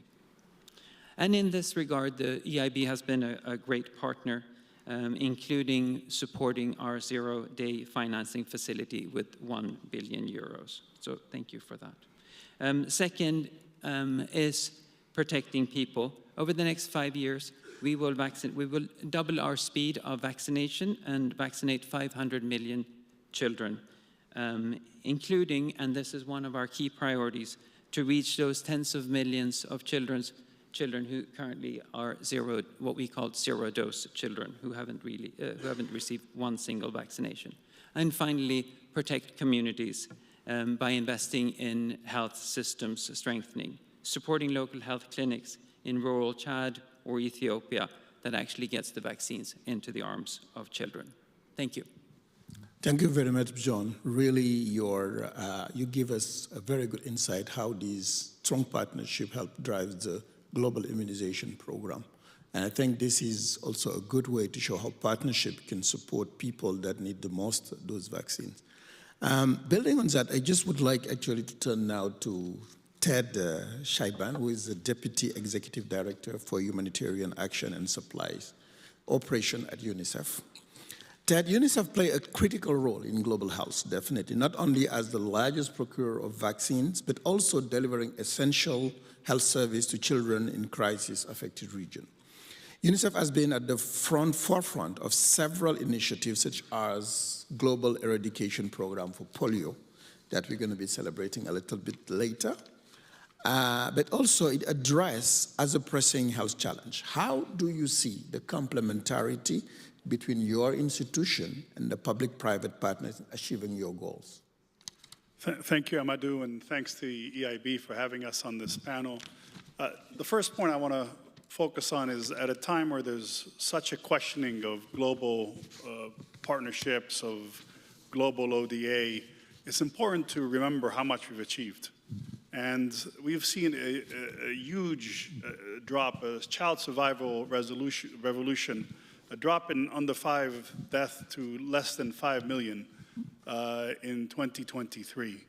That's a reduction of more than 50% in under 5 mortality since 2000. And this has been achieved first and foremost by countries in the lead, using their domestic resources. But international partnerships have been part and parcel of this effort. Whether it's Gavi, we just heard from Bjorn, whether it's the Global Polio Eradication Initiative, whether it's the Global Fund, we've all come together to contribute in our different ways to this child survival revolution. And it's also fair to say there's much more to be done, specifically in fragile and low-income countries. As we sit here today, 200 million children require humanitarian assistance, and 50% of remaining preventable mortality is in those contexts. So we need to focus on those environments. We need to focus on low-income countries and continue the journey towards zero preventable deaths, which is what the SDGs have asked us to reach. UNICEF is a proud member of these partnerships and these alliances. We bring our own comparative advantages, everyone on stage and many in the audience do.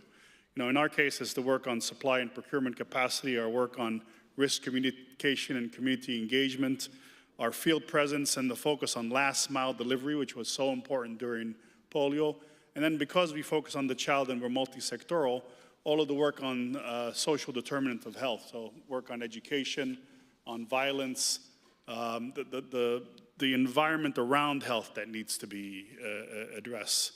But let's be clear, countries are at the center, governments are at the center of what we need to achieve together. And Bjorn spoke about the results that Gavi Alliance supports. When it comes to GPEI, our efforts have helped vaccinate 370 million children against polio every year, reducing cases by 99.9% and eradicating 2 of the 3 wild polio viruses. So, that it takes a village approach works and needs to continue to be in place for us to achieve global health outcomes. Viruses don't know border, and neither should our work. And it's important that we continue with a focus on equity going forward. And I have to say that the EU has been a key player in prioritizing health in its global strategies with the adoption of the Global Gateway Initiative. And looking forward, I'd like to focus on 3 areas for us to work together. Firstly is the whole issue of strengthening local manufacturing capacities. And I know, Amadou, this is very close to your heart, with a very strong focus on health and nutrition commodities, especially in Africa, where it's so needed. And I think we all want to work together with Africa CDC, African member states, local private sector, the EC, the financial power of EIB, to catalyze our support for the AU's platform for harmonize African health manufacturing. Second is strengthening vaccine and medicine pool procurement and forecasting capacity. A lot of the market shaping and bending that Bjorn spoke about was made and realized by international actors. Why not work in a way now that African countries come together or Asian countries come together to bend the market in the same way that Europe is doing so for the procurement of vaccines? And third is a focus on primary healthcare. I was the global lead coordinator for COVID-19 vaccination. And frankly, I saw that in some ways, the weakest link was the final link. How do we focus on primary healthcare and that connection to community level structures, which is really how public health needs to be delivered. Let me end with one example of the kind of transformation that we can work on. At the onset of COVID, 85% of manufacturing of WHO pre-qualified auto-disable syringes was in Asia. 85% of production was in Asia, but 2/3 of demand was in Africa. That's not an equitable way of working. UNICEF, working with other partners, identified 2 factories, one in Kenya, one in Rwanda, to produce auto-disable syringes.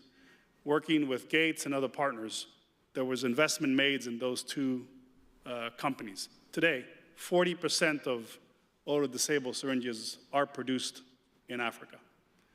That's the kind of progress that we can make going forward. Thank you. Thank you very much, Tate. I really like your focus on local manufacturing, but also the link it has with the health system and how we can make those 2 links. I think for me this is so important. We keep talking about vaccine not saying saving life, but really the vaccination that would save life. That's why the health system is so important. Building on that, I think there is some tremendous work that has been done during the COVID, and I really want to shift onto the private sector perspective. Clearly, I would like to turn to Ryan Richardson, which is the Chief Strategy Officer of BioNTech. BioNTech has been the forefront of vaccine innovation, particularly in the messenger RNA technology. which has transformed really global health response when it comes to infectious disease. BioNTech is aiming at improving the health of people worldwide through fundamental research and development of immunotherapy, for instance, as well as vaccine manufacturing capacity. And VP Ostras mentioned the work you're doing typically in Rwanda. So I'm very interested to know what is the type of financial product that you're looking for from companies like BioNTech in order to sustain innovation and research and beyond in contributing to the development of local capacity. Yeah, thank you, Amadou, for the question, and also thank you to the EIB, Thomas, for the invitation to be here, and also the partnership over the years. You know, I think that the financing support that we're looking for can come in different shapes and sizes and different flavors. I think underpinning, though, the different types of financial support that is most helpful is really a common theme, which is, you know, we're looking for strategic partners that share a common vision, that can help us mobilize resources that maybe we don't have direct access to, and really join forces in a sort of win-win partnership for the long term to achieve shared goals. You know, and I think there's a couple of different specific types of partnership and financing mechanism that have been particularly useful to us. I think the first is a topic we've talked about already here a little bit, which is infrastructure support. You know, BioNTech, as an innovative biotechnology company, didn't have a global infrastructure. Certainly pre-COVID, we didn't have that. And so we weren't in a position on our own, even though we had great translational science, great technology platforms, we were not in a position to really globalize products in such a short order. And it was very helpful to team up with different institutions, starting with the EIB, as Thomas mentioned, actually, pre-pandemic in the cancer field. And that was a really helpful loan instrument, 50 million euro. And it was really, again, premised on this shared commitment to foster innovation in Europe. And we put that towards building out of our infrastructure for personalized cancer immunotherapies, which we were really, and still are, at the forefront of. You couldn't outsource that to a CDMO partner. We had to build it from scratch internally. And then as we came into the pandemic situation, actually pretty early on in the pandemic, we made the decision, we made a commitment publicly in 2021 that we wanted to establish on-the-ground mRNA production infrastructure in Africa. Of course, we had no on-the-ground presence at all in Africa, and also didn't have it in many other regions. But that was very important to us because we recognized that there was a mismatch already, of course, and we wanted to try to do something about it. We had also developed a technology, a modular mRNA production technology called the BioNTainer, which would allow us in pretty efficient fashion and also quite rapidly to establish a production infrastructure that could serve millions and millions of people per year with new vaccines. Not only the COVID vaccine, but also the rest of our global health portfolio, which we had also made a decision to expand in during that time after the validation of COVID. And that included new vaccine programs against malaria, against tuberculosis, against HIV, and so on and so forth. And it was extremely helpful when CEPI came in, along with other partners as well, and committed up to 145 million to support that effort to establish mRNA production infrastructure in Kigali and Rwanda, again, with the shared aim to provide equitable access to vaccines, not only a COVID vaccine, but also other vaccines from our global health portfolio, with a particular focus on prioritization of access and affordability for the African continent. So there, again, you see a shared vision, and I think very close alignment, and CEPI bringing funding, but also know-how and its own set of alliances to the partnership, I think very helpful. And we've then since replicated that, expanding into Australia, here in this case through a public-private partnership with the state of Victoria. So not only national governments, but also regional governments to also install a BioNTainer facility in Australia with the aim of fostering an mRNA ecosystem locally. So that's the first type, which is infrastructure financing. The second type is product-specific financing. And here again, I'll point to a support that we've received and continue to receive from CEPI, in particular to develop an mRNA vaccine against monkeypox. This was up to 90 million in support with the shared aim of developing a monkeypox vaccine and generally a platform that could go from pathogen recognition to commercial scale manufacturing and launch within about 100 days. That was the ambition. That would be obviously even faster than the 10-month period that we took for COVID. So again, I think that would be very helpful. I think one point for the future that I would mention where I think, I see particular promise for us to do even more with partners would be in the area of advanced purchase agreements for specific programs. I think, from our perspective, we have this ambition to help people around the world with our technology. And it's not only profit motive that comes into how we think about that, but the reality is that some of these vaccine programs may cost $500 million for an individual program with enormous binary risk. And I think, if we can find partnership structures that allow us to have some sort of advanced purchase or advanced sort of the de-risking of the market opportunity a little bit, I think, and a sort of sharing of risk with different partners, I think that could really be a win-win and unlock a lot of innovation potential for different groups of different parts of unmet need around the world. Thank you very much, Ryan. I really like also, from BioNTech perspective, all these science and capacity building on the human resource perspective brought to Africa, because that would also nurture the future of manufacturing, which I think is critically important. The R&D and the innovation, for me, are really the foundation to help building all this local capacity to be able to make product, and that would help all the global health security. Talking to global health security, I'm going actually to move to Mike Ryan, who is the executive director of WHO, and was in charge of emergency program and also deputy director general. Mike, the WHO plays a pivotal role in coordinating global health response and ensuring that resources are effectively mobilized to tackle both emerging and long-standing health challenges. With the shift on global health donor landscape, how is the WHO adapting its strategy to maintain strong partnership and ensure sustainable funding for critical health initiatives? Thanks, Amadou. Yeah, well, the first thing we probably all need to collectively realize is that no matter what the funding situation is, the fire service has to work. It's not a choice here. This isn't, we'll do this, we won't do this. So I think from WHO's perspective, it's really now sitting, looking with our member states, with our partners, at what are the actual priorities within what has been established as priorities. A global program of work was agreed between 194 member states last year for the next 5-year cycle in global health. That was costed at a certain level. We all recognize that that costing may be unrealistic now. Just like if in any of our homes, when the funding bundle, when the salary drops, you have to sit down with your family and say, okay, what is it? Is it the music lessons?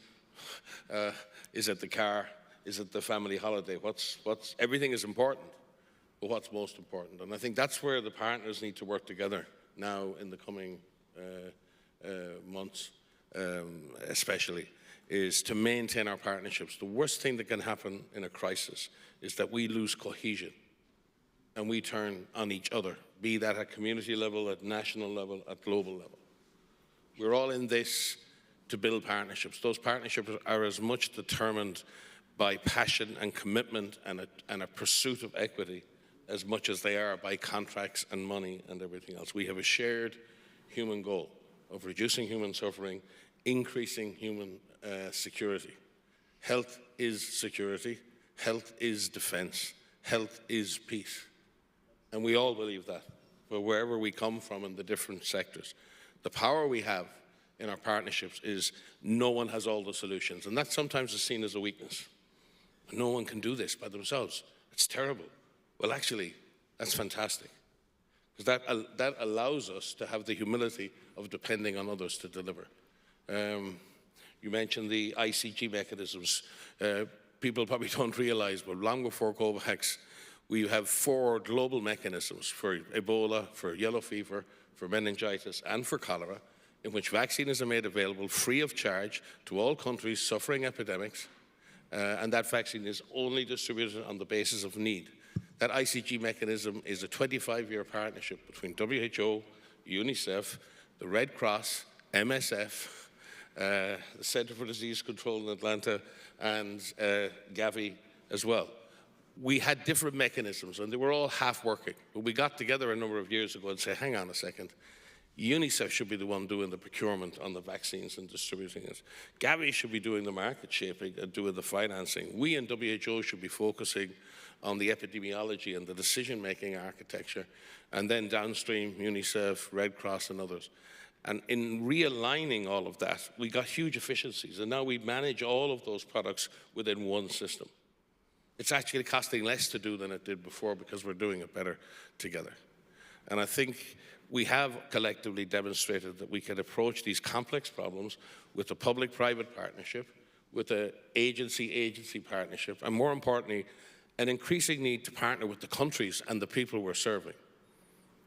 I had a conversation a couple of years ago with the Minister of Health from a very large developing country in Africa. And he said to me, he said, Mike, I have 84 different health representations, international health representations in my capital city. And every one of them has a plan for me. The only plan they haven't read is my plan. You probably resonates with you, and that's why I really, the way in which EIB are partnering with everybody, I really, really appreciate the methodology and the way. It's showing mutual respect. It's seeing health as an investment that will have a return on that investment. That return mightn't be written in dollars, but that return will be written in disability-adjusted life years, in productivity in society, in stability in society, in less migration, in less communal tension and violence. That's how you return, and we have to get better actually at determining what ROI is in the situation of health investments. But I do think that approach to seeing the people we serve and the governments that represent them, holding them and ourselves accountable to the populations we serve. We increasingly, and Ched, you know, we're doing this a lot, we're talking about accountability to affected populations. They're in different countries and different geographies. They're under different regimes with different political ideologies. But ultimately, we're accountable to them. We hold ourselves accountable for that, but we have to hold the governments that serve them accountable. And they have to see health as a central investment. And we have to help them invest in health. Because the model, and it's been a very successful model, and Ted reminded me of that earlier, ODA and development assistance has saved millions and millions of lives. But we need to start evolving away from an ODA culture towards a culture of investing in health. And that's why I think the partnership with EIB and others is so important. Whereas today, as of this morning, we had 1,200 signals of possible outbreaks around the world. We're currently tracking 367 events around the world. We're dealing with 40 graded emergencies, 17 of which are the highest grade emergency for us, grade 3. The world is biologically and biomically unstable. The climate is unstable. Our populations are increasingly unstable. Conflict is growing. And the convergence of conflict and contagion and climate is driving certain parts of the world, like the Sahel and Horn of Africa and others, they're literally falling away from the rest of the world. When we talk about fragility, conflict, and vulnerability, countries and geographies in that situation will generate 2/3 of the women who die in pregnancy and childbirth, half of the children who die under 5, and 70% of high-impact epidemics in the next decade. They will drive migration in the world. They will drive conflict in the world. It is not only in the interest of humanity to invest in those countries, but it's actually in the security interest of those in Europe and elsewhere who have the money. And I know EIB and the European Union and the Commission recognize that, and very much grateful for that. Thank you. Thank you very much, Mike. Very, very exciting, and I like the concept about having to invest more in health rather than looking at this as a cost. And in this regard, I think EIB has been very, very innovative and helping us, specifically in the case of all this vaccine manufacturing. They have been really key players to help us move that forward. Talking about EIB, I just would like to turn to Felicitas Riedel, Director of Innovation and Competitiveness at European Investment Bank. Felicitas, we've heard from VP Ostros and our different panelists about the importance of partnership and relevant projects that you undertake in-house. But could you also tell us about the characteristic of your investment, including how you ensure the health projects are sustainable and tailored to the specific need of the community they serve, the role of innovation and technology play in your project, and how you define project success? I think because this can be a very good lesson, particularly after Mike's statement. Absolutely. Thank you so much for allowing me to give our EIB perspective.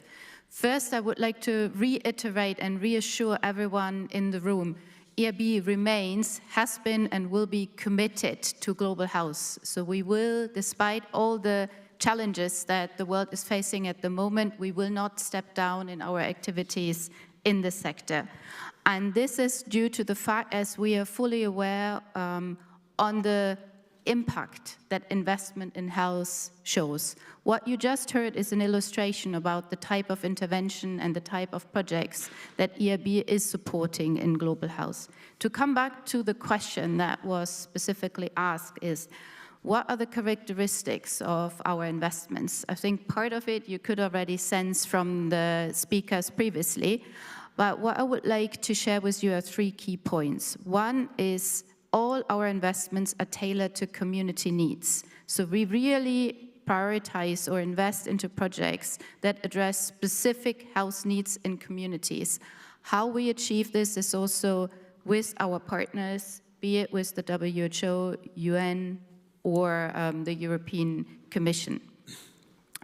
Second, we pay a lot of attention to sustainabilities. So we ensure that all the health projects are sustainable by incorporating our ESG criteria to all our investment decisions.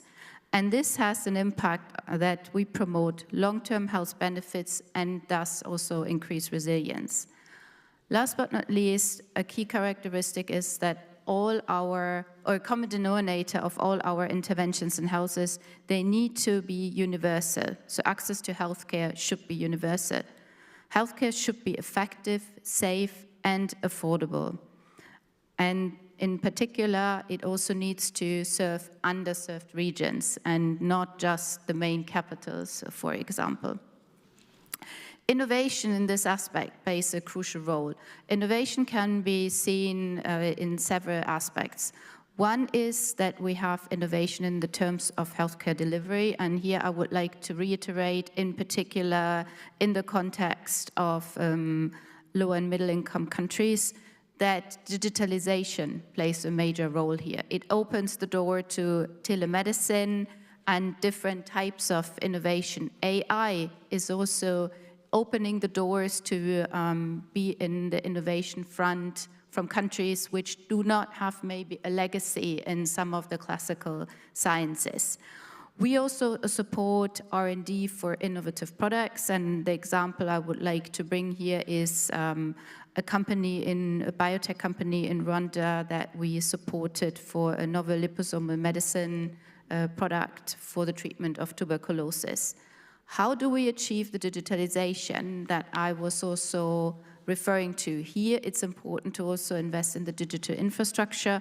And here, I wanted to highlight again that we supported a high-speed fiber optic cable under the Mediterranean that will allow better access to universities, research organizations in Morocco, Algeria, Tunisia, and Egypt.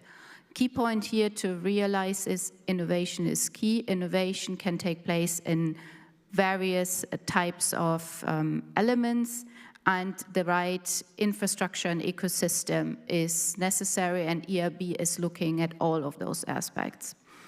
How do we do this furthermore? We have a different set of financial instruments. As you can see as well with what was represented here, there are different solutions that are necessary for the different types of interactions. So we do work with the public and the private sector, and we do offer solutions which are more in the higher risk category to the sovereign loan, and we are very keen as well to discuss novel financial instruments, novel solutions that help to address particular We call it in our language market failures, but where we see particular areas of need. Last but not least, how do we measure impact? So this is something that is extremely important, and I would like to reiterate what Mike has said. We need to bring to the attention, I think, of everybody in the room that the economic benefit of investing in health is significant. And this is something for all our projects, that we do not only look at the financial return, they need to be financially sustainable, but highly important is it needs to have a positive and significant economic return. And this is something that we need to share and share with our board, that is based on the decision that will allow us to provide those financing, and our teams, and that's why we have the technical team as well that I'm responsible for, where we have economists that are specifically trained, have the right expertise to be able to make these type of judgment calls that allow us.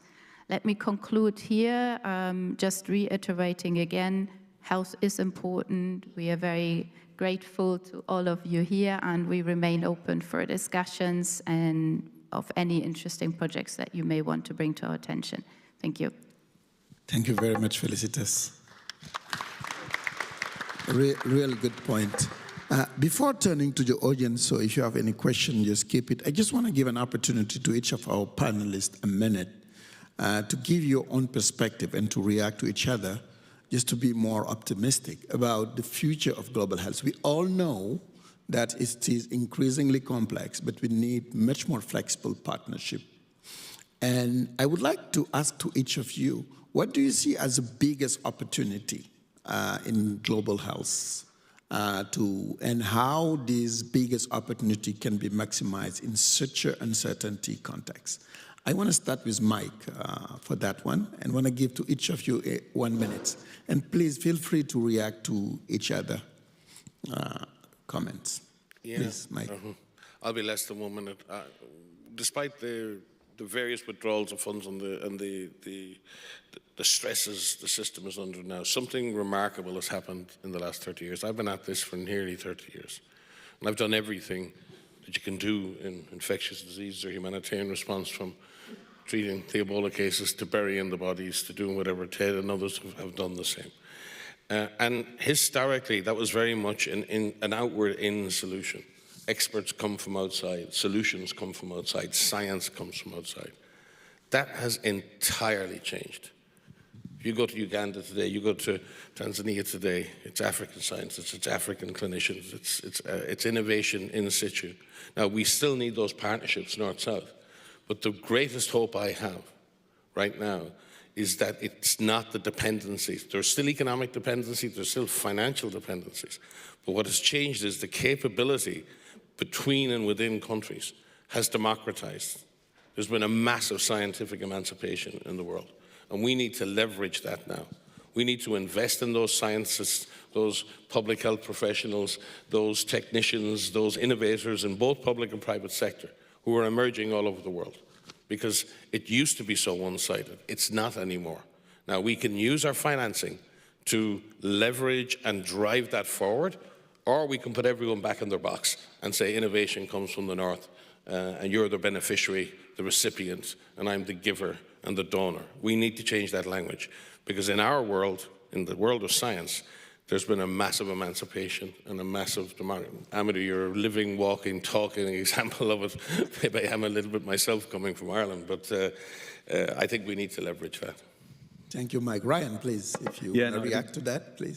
Just to build on that, I completely agree that I think there is a process of democratization of capability that's happening. It's well underway.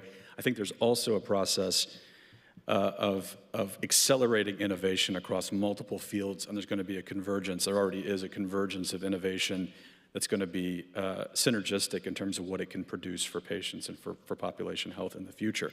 I think the greatest, I wouldn't say impediment, but I think the greatest opportunity for the world is really for the institutions that can really bring together nations and people and resources to sort of get to establish an even stronger institutional alignment to help bring that, connect that capability that Michael alluded to with the innovation centers that are emerging, and be able to channel that into actual, new products and services for global populations. I think that institutional support, such that many of the institutions here represented can provide, I think is going to be the crucial link to bring it all together.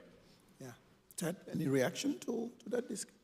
I think we're going to have a common theme here, but look, I think in reactions to some tectonic shifts that are occurring globally, a number of countries are realizing that they need to up what they invest domestically in the area of health. And I can give an example of Nigeria, which has said that they will now be putting an extra $250 million into the national health budget from domestic resources in order to be able to accelerate results towards health outcomes. This doesn't mean that partnerships are not important, but I think it's a different dynamic in how we will work with each other.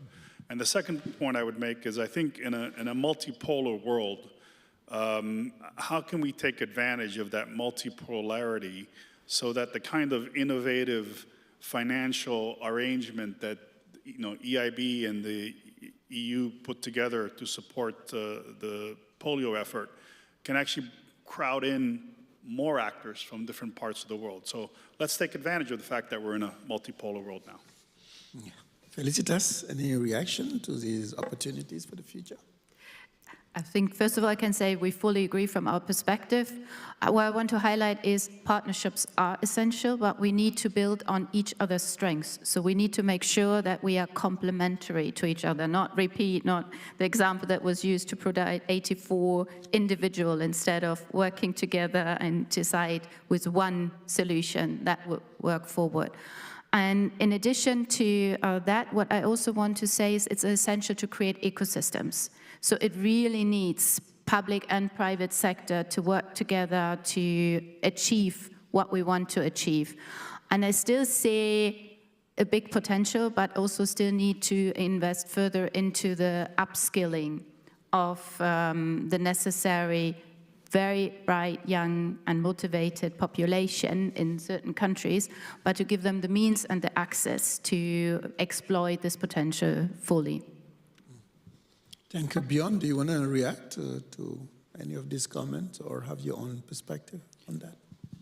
Has it all been said already? Did you say that?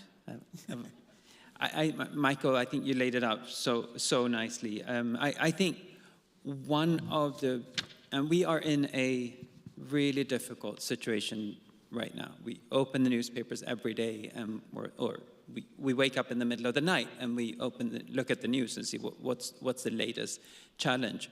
And I love the optimism on this stage, and finding solutions, and the way that we're talking about the barriers that have been broken down between the public and the private, and really inviting everybody in a partnership to find solutions. I think that is really inspiring.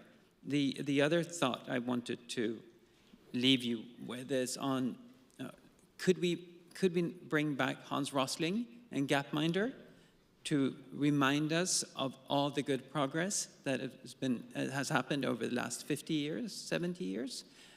Because what we're seeing today is that a lot of people are turning inwards and they're feeling despair.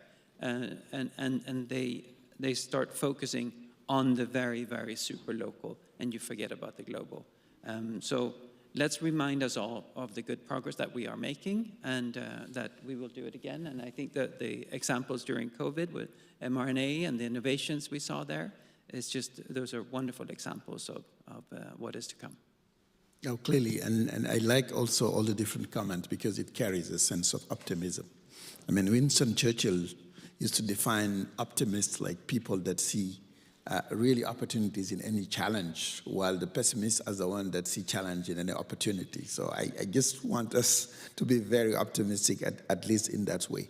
Now, I would like to really, after thanking our amazing panelists, give an opportunity to the audience to ask some questions. If you just can introduce yourself, and Mike, I think, is probably circulating. Any question from the audience? Please.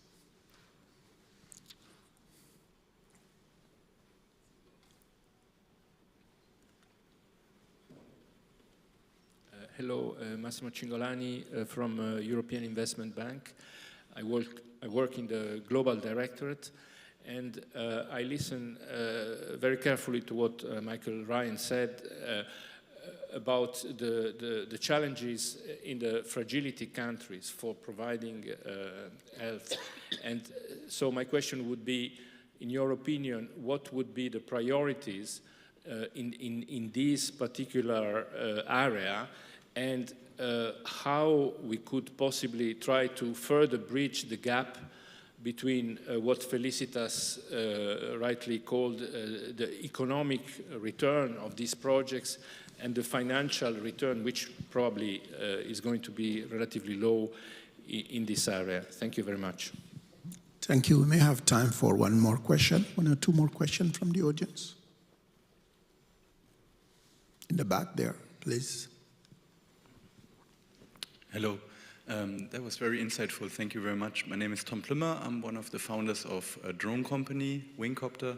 We deliver medicine, lab samples, blood, vaccine for UNICEF in Malawi and Vanuatu. We have worked with Red Cross in Japan lately.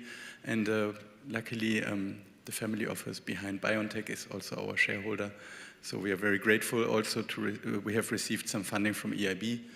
40 million as a venture debt to build this business, and we are working to give or to improve access to healthcare worldwide. My question would be, how much would such innovative solutions help you to improve your work? I just came back from a conference in Indonesia, 17,000 islands. It was a conference by IFC and the World Bank, and it's 20% are populated, but the problem is really access to healthcare. Half of the world's population is lacking good access to healthcare. So would such innovations help you, looking at the really great group of people here? We're also in talks with Gavi, so I know with regards to Gavi, there is already some ongoing discussion between us and Gavi, but I would like to hear your take on the access problem, because one is creating great vaccines but then delivering it is really a challenge these days, especially in the hard-to-reach areas of our planet. Thank you. Maybe I want to return now to the panelists. Probably, Mike, you've been asked about the fragile states and potential opportunities and solutions. Sure. Thanks, Massimo, for the question. And Ted might want to weigh in on this one too. I mean, this is essentially where we're seeing this concentration, where that climate contagion, conflict, these countries are rolling from crisis to crisis. If you go to the Sahel, you'll see drought crisis, then you'll see ethnic or conflict between fishermen, agriculturalists and pastoralists over water resources, and that's driving inter-communal conflict, which is then driving political instability nationally, which is then, and it goes on, and then there's an outbreak of meningitis, which leads into something else. So it's that permanent crisis, polycrisis, and what that's doing is eating away at any government's ability to remain stable, within the border, between borders. And that fragility is driving a reduction in health services. The thing about health services, it's part of the state's commitment, and be it a public or private system, you need stability to deliver regular, predictable services of any kind. It's like the post service, it's like any service in the country. And the health service suffers. When health and education suffer so much that people can no longer rely on them, they move. They leave where they are, right? Food insecurity, education insecurity, health insecurity drive things. It's rarely at the point of a gun that people leave anywhere. People are remarkably resilient of staying in place in the context of conflict. But what drives people to move is when there's no future education for my kids, when my parents can't get into healthcare, and where my crops are going to fail because I can't get to the field, or because there's a drought. And I really do think we have to rethink this particular context, because you're dealing with a fragile government situation. Vertical programs work well, I suppose, relatively well, when you've got a lot of excess capability. Because a vertical program brings a weight into the system. It's an extra stress on the system. A well-functioning system can take a number of vertical programs. We can have PEPFAR over here and the Global Fund here and WHO and Gavi and everything else. We can have all the initiatives in the world. The system is weighty enough. When you get to this fragile situation, the system cannot cope. Multiple vertical programs further disrupt healthcare delivery. They don't actually improve it. We need to get back to the essential health service delivery model, back to primary healthcare, back to horizontalizing health services and pushing vertical programs to become horizontal at the peripheral level. That's what polio we'll be talking about in a little while. That's what polio is really attempting to do. And that localization and that accountability to affected populations. So when the person sees the service at the far end, they're not seeing the polio program, they're not seeing the yellow fever program, they're not seeing Gavi, they're not seeing WHO. They're seeing a basic, essential health service. And this is where we're seeing the greatest impact, as I said, on food and health, gender-based violence, sexual exploitation, trafficking, all of these things. And everyone has a program to deal with that, but no one is integrating at that peripheral level. And that's then further undermining the governments. So I think that for me, it's really focusing in on what is the essential minimum level of health services that we, as a collective humanity, are not prepared to let any human being on this planet drop below. What is the minimum? And can we deliver that effectively in those settings? When you bring that level of health stability, and you do the same in education, it's incredible the benefits you get from that, because it drives peace. It drives the reduction of conflict. So we have to see health as a peace intervention, health as a stability intervention as well. Thank you, Mike. As we are running a little bit out of time, probably Ted, if you want to react to this specific point and also take the question about logistics, supply chains. Absolutely. Which is just one of the very expertise. briefly on fragility. I mean, if 50% of preventable mortality is in fragile contexts, we need to continue to focus on those contexts. And we forget that there's ways of investing in those contexts that actually have a very positive return. We forget that Ethiopia's vaunted health extension program arose out of crisis and food vulnerability and saved millions of lives since then. So it's a positive, not just economic investment, but a positive financial investment, actually. It's quite cost effective. And I love the question about the drones. Absolutely. I mean, we were with you on the Malawi experience, and it's so nice to hear of drones doing something nice as opposed to being a weapon of war in Sudan or Ukraine or anywhere else that they're being used as a weapon of war. So thank you for reminding us that drones can also be an instrument of peace. Thank you very much, Lid. Thank you for this. Ladies and gentlemen, as we are coming to the close of this insightful session on global health partnership, I just would like to comment and reflect on some critical discussion that we had. Number one is the power of partnership, which is really, for me, what we should see as some sort of tools that we all can rely on to build a very optimistic future in these uncertainty times. The second important point I think we've touched was the powers of innovation and technology. We just talk about drones, but we know AI, we have messenger RNA, digital platform, are also an opportunity not only actually to solve a global health problem, but in the global south to have an opportunity to leapfrog and to develop more autonomy when it comes to taking their future in their own hand. And the last bit, the need of sustained investment. I think that piece is really, really important. So before I conclude, I just want to extend my gratitude to our estimated panel for their really, really good insights, the EIB staff that helped us prepare this session, but all of you for your engagement today. Finally, I would like to encourage everybody to think about the role they can play in health. This is something extremely important in terms of partnership. I want to thank you all once again, and I look forward to continue the conversation and collaboration that will emerge from this forum. And to close the session, I would like to invite John Gilsetter, Managing Director of Gavi, to give a closing remark. John, over to you. Enjoy the rest of the EIB forum. Thank you. Thank you, Amadou. I thought you closed this session much better than I will. So I'm just going to keep it to 3 quotes. We live in a time of crisis that's been recognized, so I thought I'd look up who has said something wise about that. But Albert Einstein, every crisis offers new opportunities. We've got Machiavelli, never let a crisis go to waste. And then Churchill, don't waste this crisis. And I think there's an opportunity here for all of us to think differently, and I think this panel has said that in so many ways, whether that's by bringing in, innovating new vaccines, or whether it's about delivering with drones in Rwanda and other places. So thank you very much for convening us, and thank you, EIB, for this. Thank you so much, Amadou. And I would like to invite Ted and Mike Ryan to stay on stage because, and yes, and thank you to all of the panelists. Thank you again to Amadou.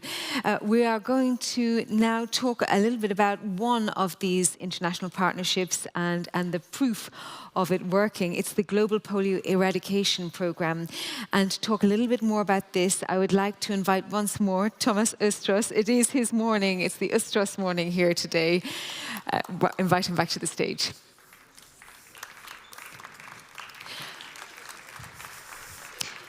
So we're going to hear from Thomas and Ted Scheiban and Michael Ryan a little bit more about the Global Polio Eradication Programme. I think they would like to say a few words each. Thanks a lot, and thank you for a great panel. I think there was a lot of insights. I just want to highlight from our side, when it comes to Eradicate Polio program that we have together, that we are incredibly proud of what our teams has been able to do to construct this very innovative way of working on it.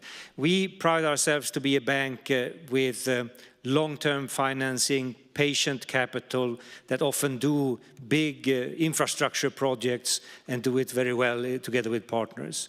But we can also be a bank that stimulates agility and fast rollout of very important measures. And I think this is such an example. With a strong backing from the European Commission, from the Gates Foundation, and in partnership with WHO and UNICEF, we were able to construct this type of financing package that in practice means that we are seeing people on the ground giving vaccinations to children in pockets of areas where we still have polio risks to being spread. And our financing can come in to speed up that process. And it's a result-based solution. So depending on the milestones that we have set up, we are a bank, we want our money back as always, that will decide whether it is the Commission or the Gates Foundation that pays us back. So that, I think, is a solution with great outcome that can be used also in other fields to speed up these type of health interventions. So thank you very much for this cooperation. We are very grateful for it has been rolled out very quickly after the agreement. Thanks a lot.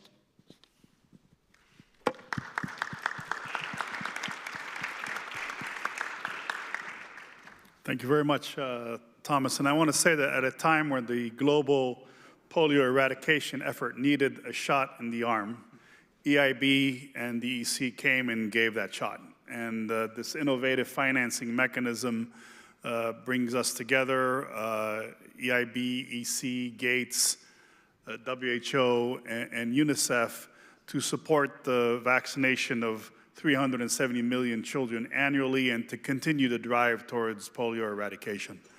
And frankly, in the last year, this has already produced results. It's helped us respond to over 45 polio outbreaks in countries from Angola to Sudan, and it's helped us procure over 500 million doses of the novel polio vaccine. So this is money in action, this is partnership in action, this is innovative partnership in action. Thank you very much.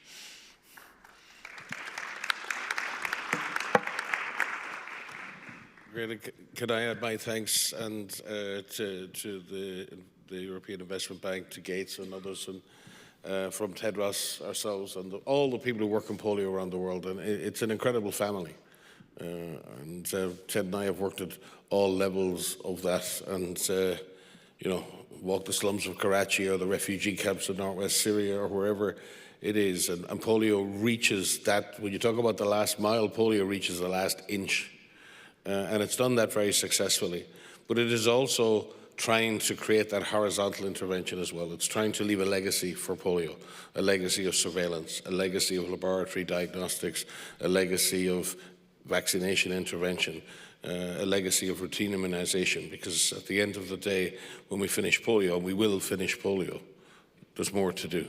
And we have seen immunization come under a challenge. There's 20 million children, adults walking today who would not be walking without polio intervention. Since 1988, the number of polio cases is 99.8% lower than it was. But that 0.2% is the difference between success and failure. We've only ever done this one time before with smallpox. The greatest scourge ever for humanity in terms of death.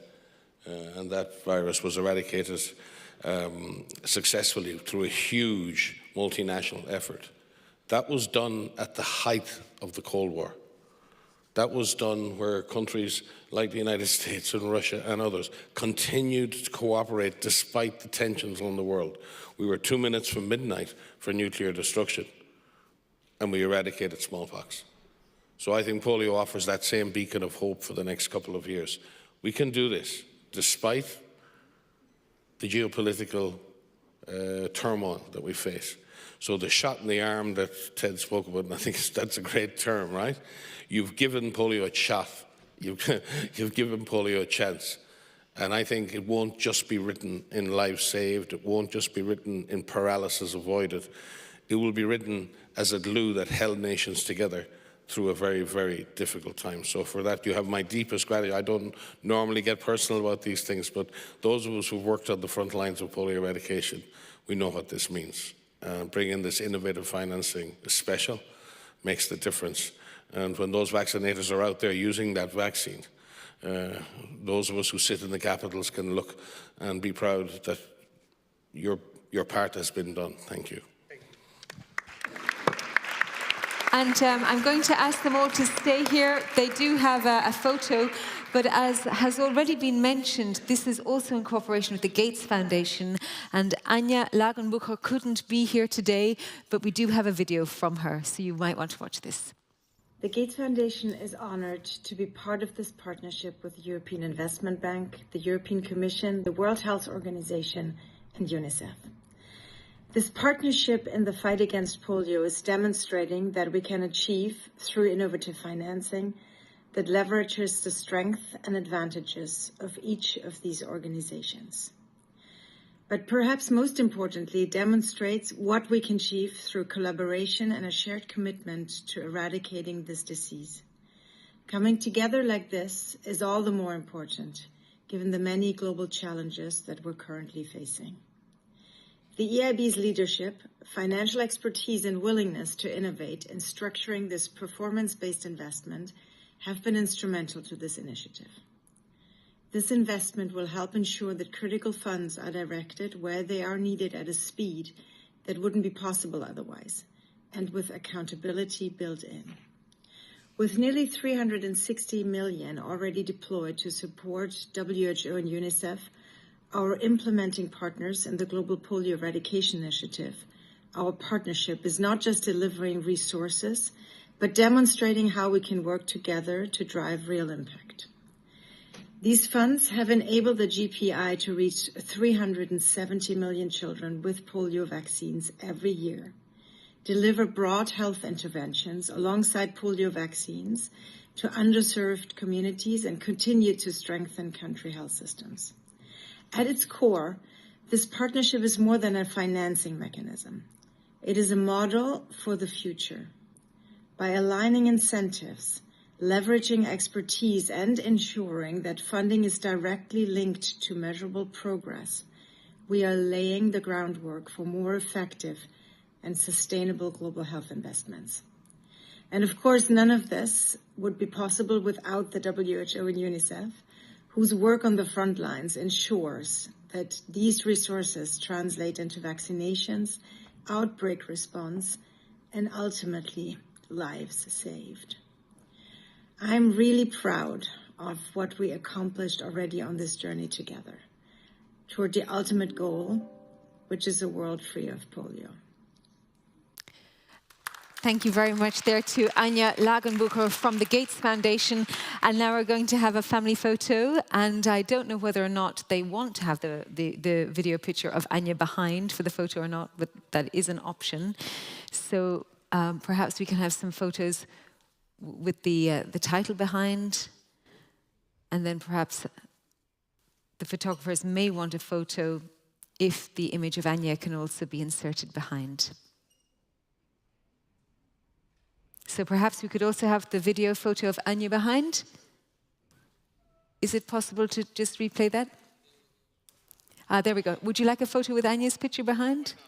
Yes, of course. That is the correct answer. Yes, of course.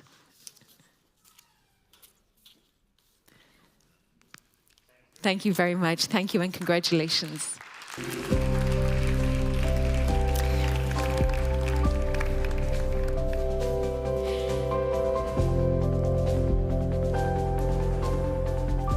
So Thomas can have a rest now. He's had a very busy morning. We're going to move to something that is extremely important. They're all extremely important. Actually, another thing that is extremely important, as was mentioned in the previous panel, where do you begin? Where do you start? Where does the funds go? This one is about critical raw materials. We have spoken about it in other panels as well. It's been mentioned a few times during the course of the last 3 days. And to introduce this topic, please welcome Nicola Beer to the stage, Vice President of the European Investment Bank. Thank you very much, Lisa. Ladies and gentlemen, dear panelists, we meet really at a time when the importance of critical raw materials has become even more pronounced than we could have anticipated. When this panel discussion was first proposed, and I know it from the discussions also with my team, no one, I'm quite sure, no one expected that such a dynamic geopolitical build-up or for critical raw materials to be discussed by national leaders in front of world's media. Recent events have impressively underscored that the vital role that critical raw materials play in our economies and societies, and that they even can make the difference between peace and war. Critical raw materials are the backbone of nearly everything we associate with innovation, progress, and security today. You are familiar with lithium, for example, and its importance for batteries, but producing, converting, transferring, and managing clean energy would be impossible with semiconductors. And semiconductors brings us to gallium, germanium, or silicon metals. Or take platinum group metals, which are essential for hydrogen production and fuel cell technologies, medical technology, chemotherapy, pacemakers, catheters, or other implants. Let's not forget titanium, the material of choice if ever you need a hip replacement or new submarines. Short, raw materials lie at the heart of everything we do. It's therefore vital to invest in structures that ensure access to critical raw materials available, and I mean really reliable structures for long-term investments that do not leave us high and dry when geopolitical winds shift. We must build resilient ecosystems and strengthen strategic cooperation.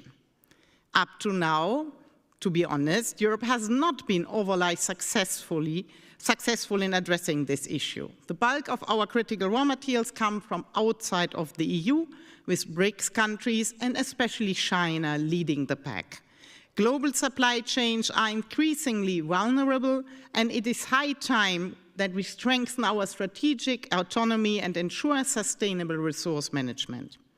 At the EIB, we are convinced that we must address the entire critical raw material value chain, from mining, processing and refining over recycling to substitution, to really strengthen it inside the European Union.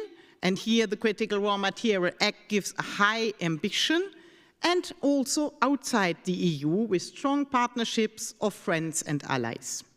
Ladies and gentlemen, the European Critical Raw Material Act demonstrates a comprehensive response to both ensure access to critical raw materials of high economic importance and address the vulnerabilities to supply disruption.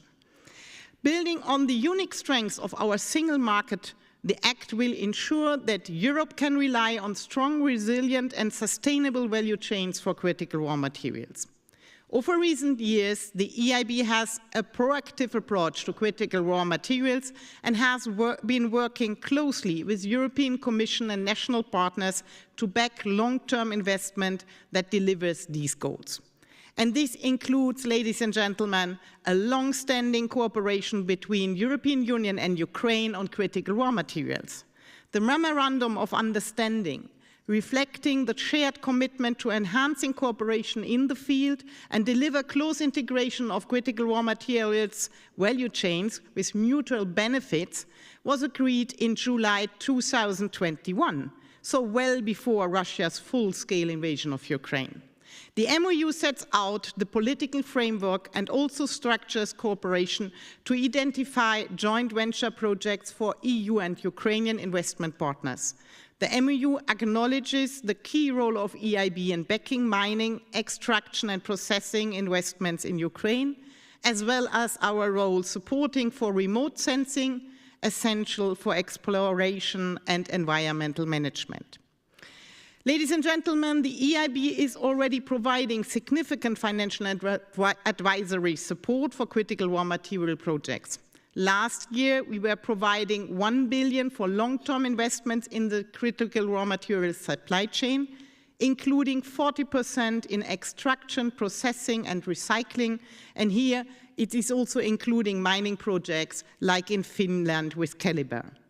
And we have a strong project pipeline for more than 3 billion of potential future investment in and outside EU that we are currently examining.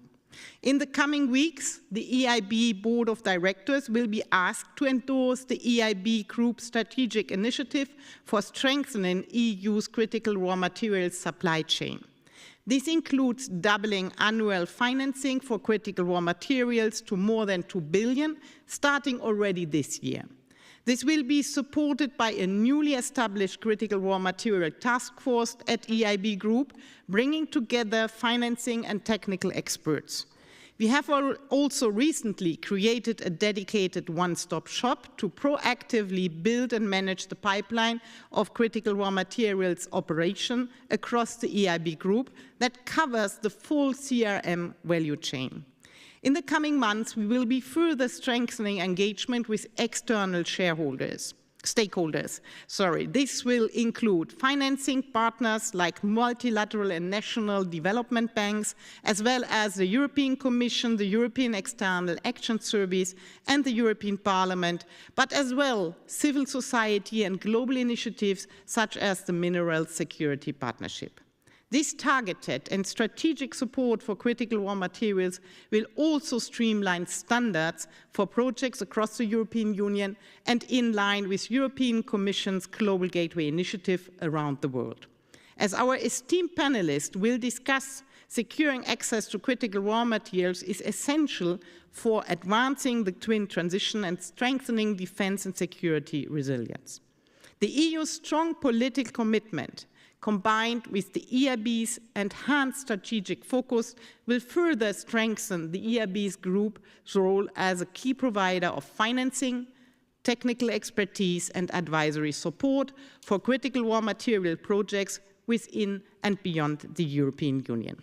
This momentum will accelerate in the coming months and years through proactive engagement that delivers impact, develops value chains, project pipelines, and ecosystems, benefits both investors and local communities, as when it comes, for example, to jobs, tax generation, and others, to really create a win-win situation for all on the ground and also here in Europe, and ensures a reliable and sustainable supply of critical raw materials.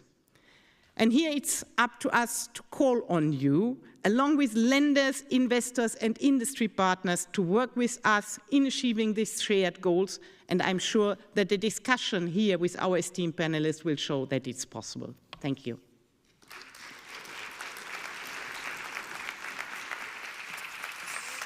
Thank you to Nicola. And now for our final panel. I can't believe it. I'm not sure Christelle can believe it either. So please give a very warm welcome to Sam Bilal, who is the Director for the European Centre for Development Policy Management. And he's going to moderate this panel, as Nicola just announced. Jan Klaveter, Head of Government and International Relations at Anglo-American. Rolf Kubi, Director General for Euromines. And Holy Renai Vosanani, I hope I got that correct, Deputy Executive Director for Africa Europe Foundation, and Sylvain Eckert, Partner at Infravia Capital Partners.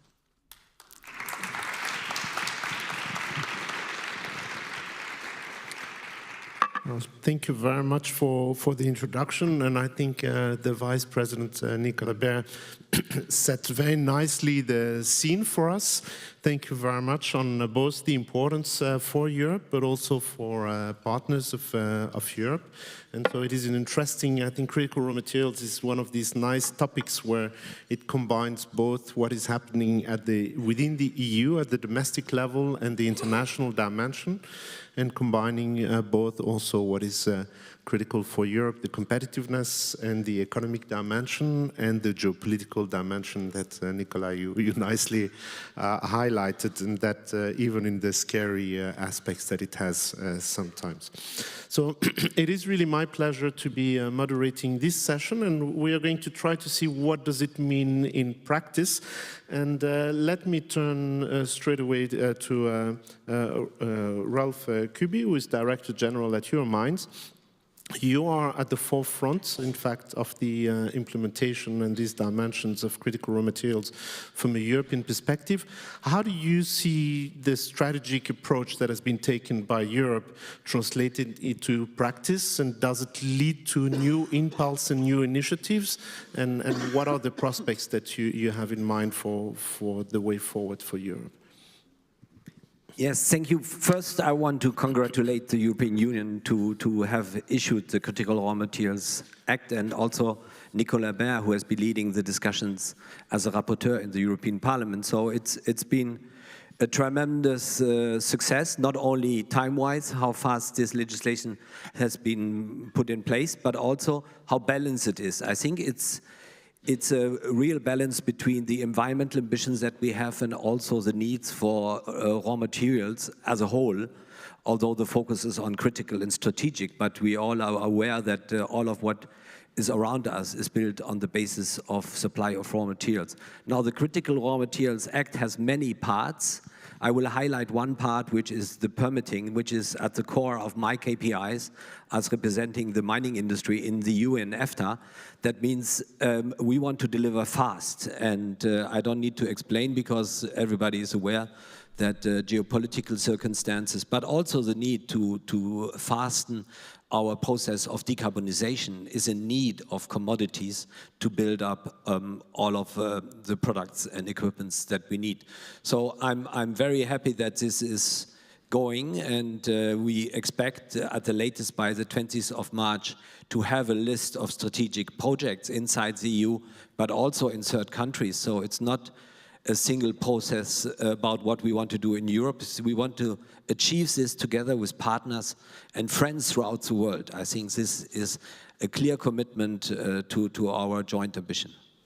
And you said very surprisingly for anyone involved in mining, we know that this is a lengthy process, that you need to have discovery, then extraction, but you say the focus is on going fast. So how can we go fast in mining? Well, what is the trick that Europe can play there?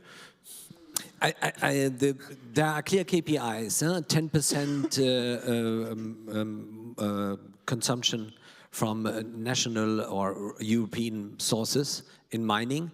That means by 2030. So that's a clear ambition. And next to it, it describes a permitting process that's supposed to provide a yes/no within 27 months. And we see already on the ground, for example, in Finland, streamlining of permitting authorities in the environmental fields, bringing them together from 7 entities, as I understood, to 1. So I think it's already materializing, it's already happening, because at the end of the day, it's not all about legislations, it's about how motivated are we throughout all of the entities that are involved to make it happen, because the EU only has a partial impact on at the end opening a mine or not, because at the end we need to take everybody on board, be it the local communities, be it the mayor, be it the regions, be it the member states. So we don't want to impose something on somebody from Brussels to Lapland or somewhere in Europe or in somewhere outside of Europe. I think it's a paradigm shift that everybody needs to embark, and as Nicola explained, it's getting even more urgent today, so we need to be fast. And do we have enough mining companies in Europe? And have we not neglected too much the mining in the past, so to be able to shift the gear fast enough? I think we have a lot of mining companies who are celebrating 100, 200 years of existence, which is also a proof of sustainability, because they have grown throughout the process. We have in Kiruna the biggest iron ore mine underground in the world. We have with KGHM in Poland one of the biggest ore bodies of silver in the world. And we have very prominent foreign direct investments from Australia, in Canada, in Europe, in Andalusia. So I think we have a lot that we can demonstrate, and we have also the excellence of the mining equipment suppliers in the world with Sandvik, Epiroc, Metso. All of those companies are really there to prove that what we are doing is at the highest level of ESG and due diligence compliance. Thank you very much. Let me turn to Holly Ranay Vozanani. You are the Deputy Executive Director of Africa Europe Foundation, a critical institution also in trying to have these mutual partnerships between Europe and Africa that we're talking about. How do we ensure that this approach on critical raw materials that the EU is taking is not just too inward-looking, but is also beneficial for the partners? No, thanks very much, San. I think just a couple of things when we talk about Africa that we need to maybe take into account. I think first thing is there is a limited access to finance, and that goes beyond, I would say, the mere capital that is needed when we talk about this specific industry. What we see is that there is this very perception of high-risk investment when we talk about, of course, Africa. We've seen the weak infrastructure, we've seen the policy uncertainty, but on the raw materials in particular, I think there is still a very strong reliance on the artisanal mining, but as well small-scale mining. So having said that, putting a little bit, I think, in perspective what it means for greater partnerships, we see the structural issues that we need to address, in particular, what would be the role of EU to kind of look into these issues, how to work together, maybe in terms of the policy reforms, the de-risking mechanism that we've heard over the past couple of days when we talk about this, and the innovative financing models that we need to put into place, taking into account, of course, the challenges that we've seen as well, particularly within the African landscape. But if there are three things that I would like to highlight, I think, in this different approach with Africa, first one is the partnerships. We've heard over and over again, I think, the importance of working together. We need to look at reframing, I think, the partnerships to date. So how do we have a kind of a common understanding of a more effective partnerships, looking into account, and what you said, indeed, the need for the local communities to be greater involved in this. I think that's very important. How do we create an added value as well when we talk about jobs, skills, talent that will be on the ground, of course, and to have a more supportive local ecosystem, and that takes into account as well the local stakeholders, the homegrown tech innovations that we could also facilitate and encourage on the ground in Africa. Second point, and I think it's very important, it's actually looking at the larger share of revenues from Africa. So we've heard, of course, so far, Africa is very much seen as a raw minerals exporter. How do we shift a little bit as well this narrative and the proposals? We talked a lot about how do we look at moving it from the extraction, a pure extraction, to actually looking at processing, refining, manufacturing. We know the ecosystem needs to be put into place. There are a lot of challenges that we need to address, but also there are opportunities for having this kind of a greater added value that we could have, I think, on the ground. And that is, of course, looking at investing more as well within the human capital. So concretely, then, what can the EU do to accompany this? Europe is interested in an extractive of critical raw materials, the provision of critical raw materials to the European market. So how can, what is required in addition to the extraction from Europe in order to be beneficial for the partner countries? And Europe claims to have a different approach than some of the other actors that are extracting and notably China, let's mention it, that is very present in Africa. I think there are lots of opportunities to kind of reframe the partnership differently. First, in particular, is how to have actually greater incentives from European companies to come to Africa, to invest on the ground, and actually to work as well with the local industry and local players. I think that's very important, and you actually mentioned in terms of the expertise that we have here in Europe and with European companies. How do we make sure that that is about leveraging more that the knowledge transfer, capacity building that we could create and encourage more from European companies to go to Africa and build that together, that local ecosystems, to make sure that, again, we move from that pure extractive kind of approach to really look at this local added value. So that's, I think, first thing that needs to happen. Second one, I think, to look at this structural approach that we need to happen as well here. We know that there's a lot of concerns, of course, in terms of the standard frameworks, policies, etc. That is something that we can work greater together with Europe. So looking at the expertise that has been built over the years, what it would mean as well for Africa. So important not to take Africa as one country. So I think the role of economic zones here is very important, and also to kind of integrate with what's already happening in terms of mechanism, the AFCFTA, regional integration, trade approaches, etc. Final point, I think we have a great opportunities here when we talk about resource diplomacy. And I think very much what Nicola has been mentioning, it's important to kind of elevate as well this conversation, paint probably a different approach in terms of the mining industry itself, and how do we leverage, for instance, the G20 presidency of South Africa to make sure that we have raw minerals as well as part of the conversation as a tool for economic development, for win-win partnerships for Africa and Europe.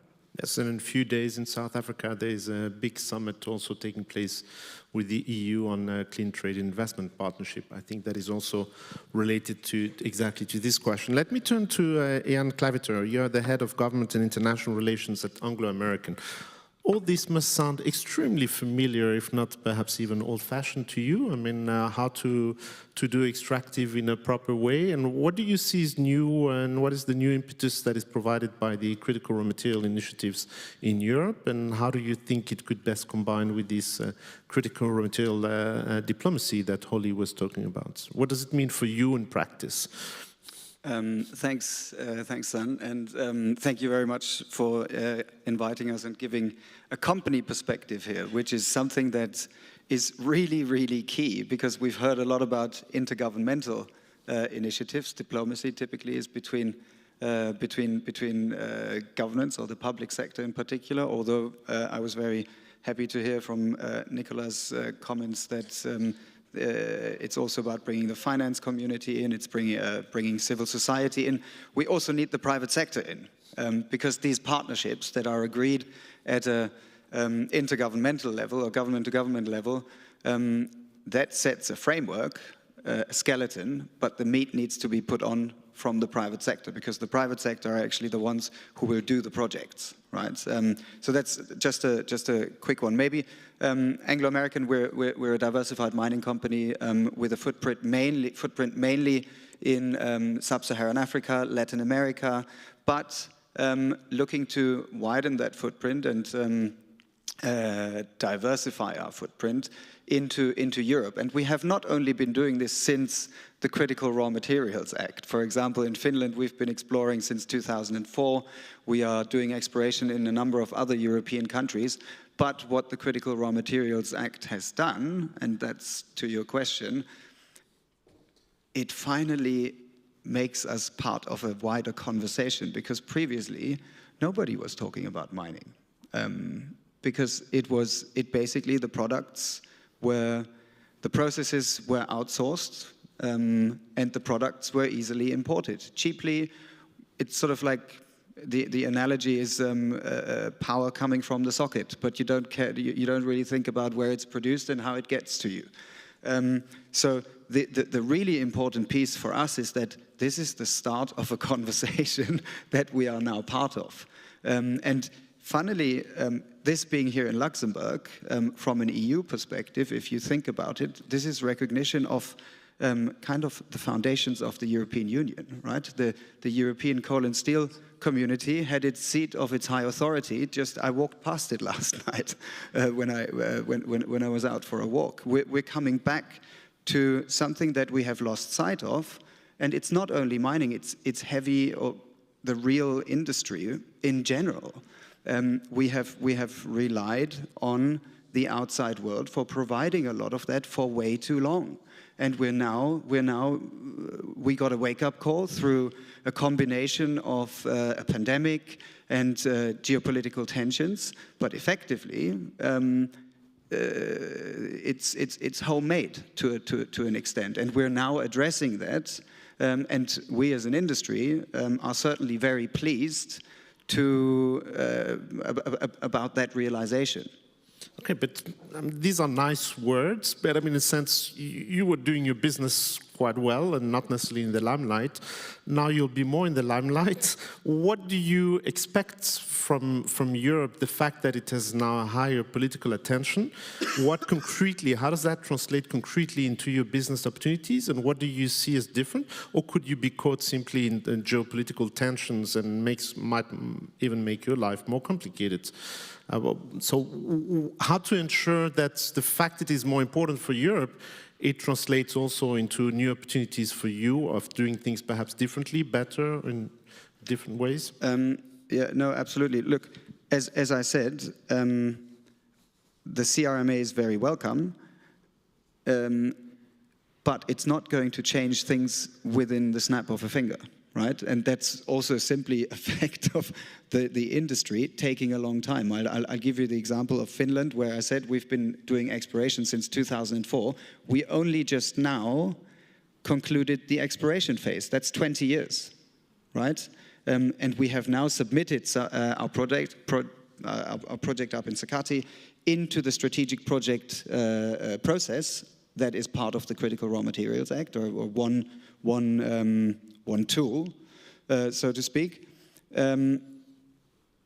And that will give you what, finance, political backing, or what are the concrete benefits of being a strategic project from the EU? It's a really good question, and I think we are all about to find out, right? It's the first time around, but we know what the provisions are, right? Rolf was alluding to it, that it should give us a better plannability and planning ability in terms of the permitting process. In terms of what the Act stipulates, but it will need to be implemented at the member state level. As Rolf said, Finland has actually been very active in terms of starting to implement that.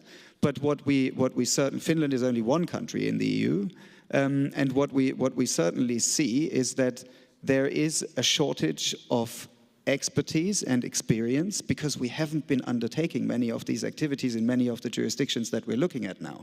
So, and rebuilding those skills is very important, and that is both for the private sector. If you look at the average age of our mining engineers is in the mid-50s. And it's not like that there is a huge pipeline coming after, because it was not the sexiest job to go into for a very long time. Even if you were studying engineering. I mean, there's a general engineering talent issue, and that's only on the private sector side. We also need the counterparts to actually process permitting applications, etc., on the public sector side. And because they haven't done it in a long time, there may be a lack of experience apart from the pure number of bodies in those regulators as well. Yeah. Thanks a lot. Let me turn to the finance here. Sylvain Eckert, you're a partner at InfraVia Capital Partners. Well, can you first tell us what is InfraVia Capital Partners and what you're doing in mining? Sure, thank you very much, and thank to EIB for having us on the panel. So InfraVia is a private equity house that was founded 17 years ago, which historically has been active in the infrastructure space, but as of last year launched a critical metal strategy with a sizable investment from the French government, 500 million euros. So our purpose is to invest into the CRM, or critical metals value chain, extraction, refining, and recycling. But our objective and our purpose is to invest into those value chains for the benefits of the French and the European industries. But our objective is above all to deliver an adequate return to the investors that are giving us their money.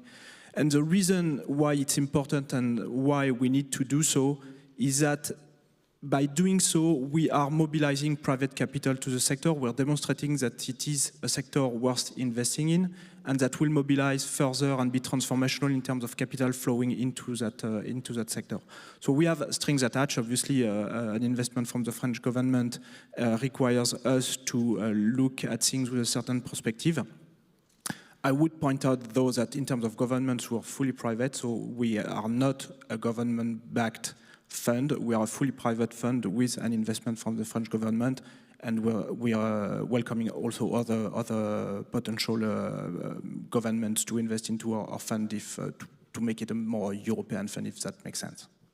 And do you see that there's a strong appetite because of these new dynamics at the European level on critical raw materials from private investors to join the capital and to invest in mining and mining processing?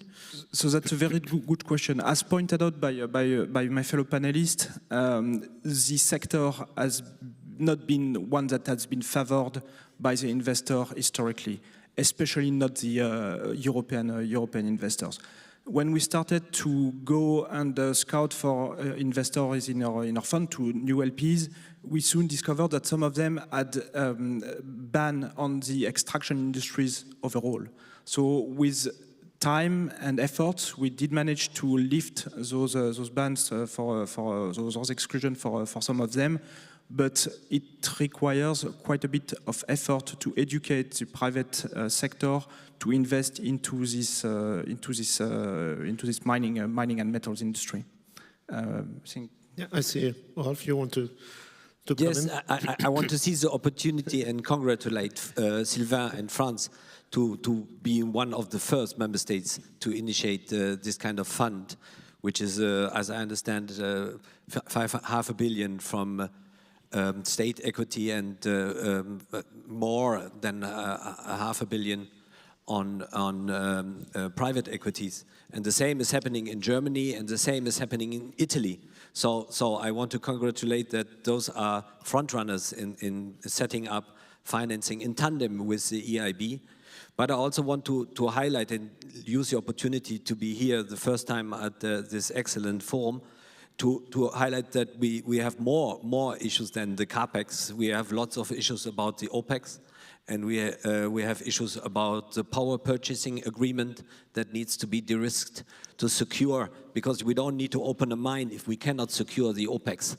And also in the mid and long term, we need to look at exploration, because for each mine, and it was highlighted by Jan, we need 1,000 exploration projects to open one mine. So just the magnitude and how the financial world needs to understand the mining business much better. And we always say it's a long-term commitment working with the mines, but with a temporary impact. And I think it's now the time to act, but we need to look at the full picture.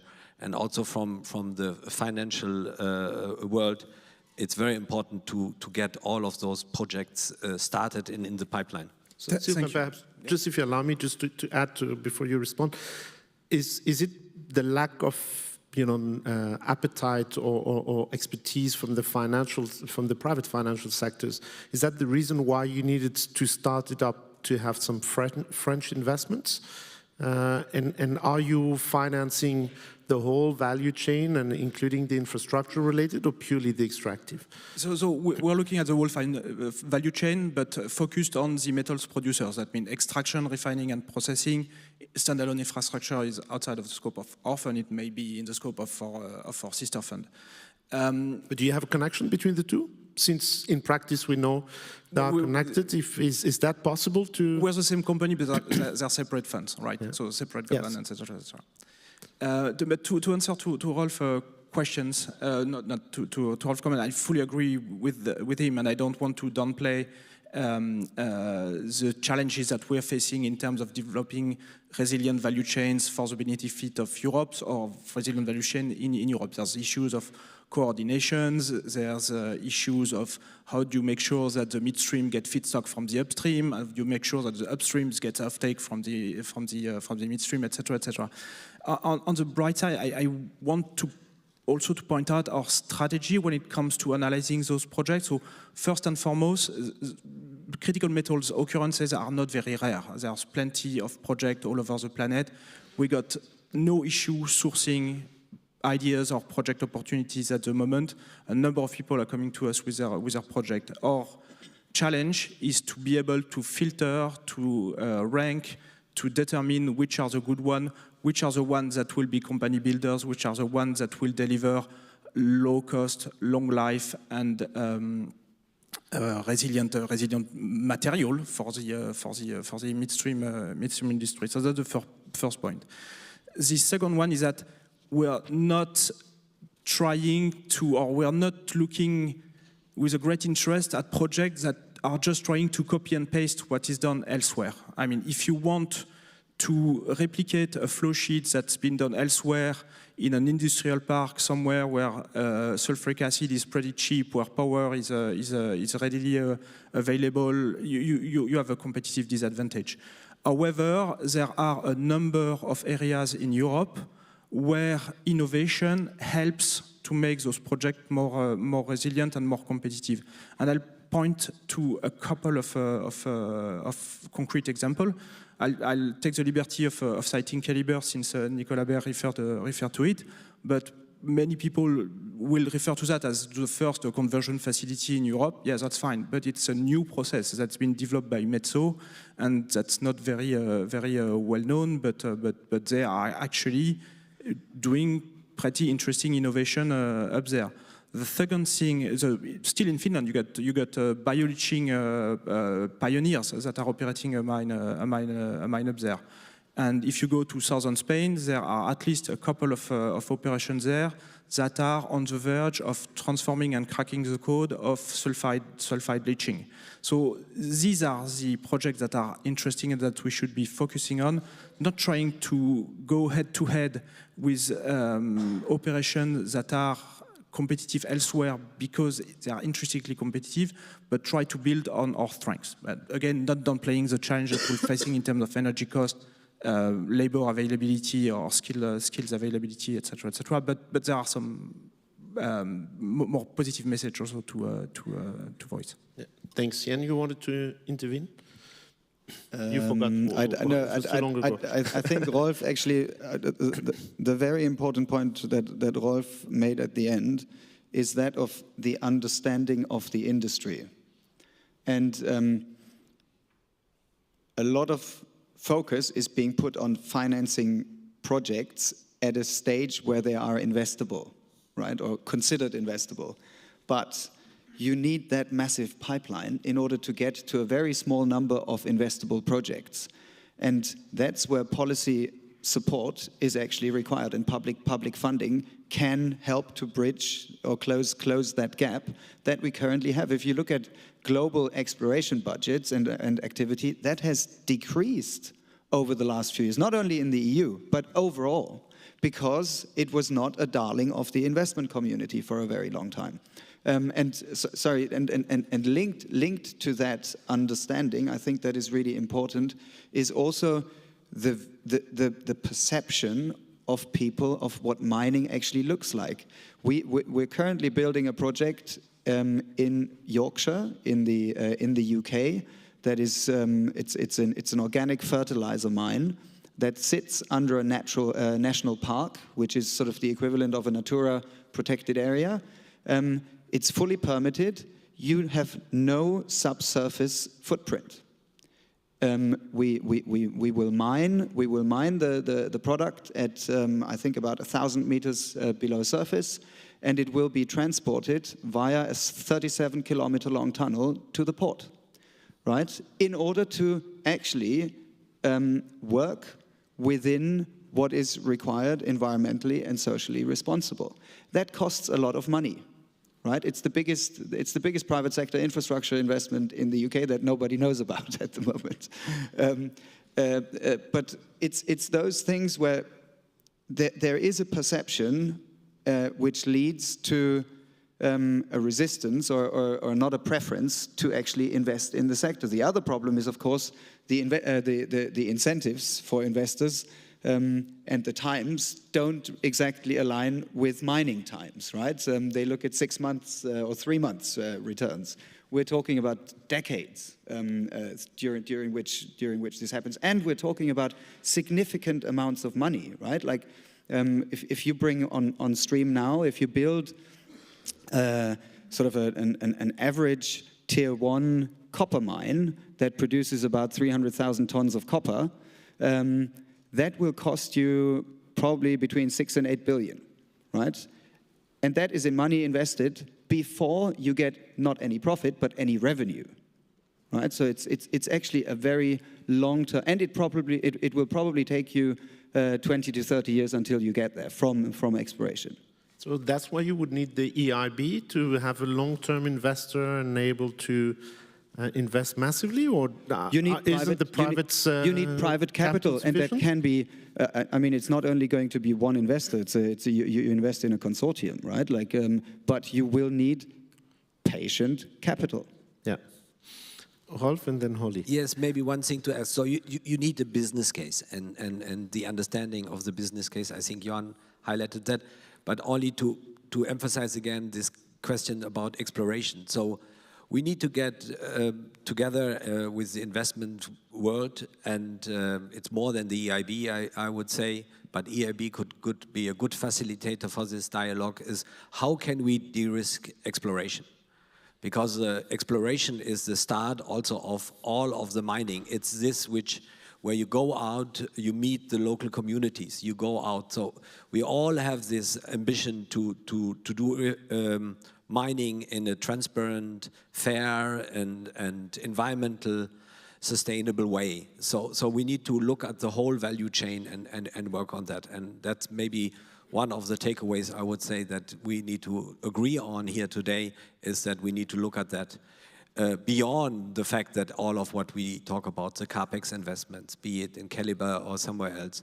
Because many of my members are eager to come up with investable, bankable projects and are happy to find the support in CapEx. But at the same time, if you really have a business case, you can find private equity to it. So that's, but we need to look at the OPEX, we need to look at this long-term commitment on the exploration to de-risk this as soon as possible.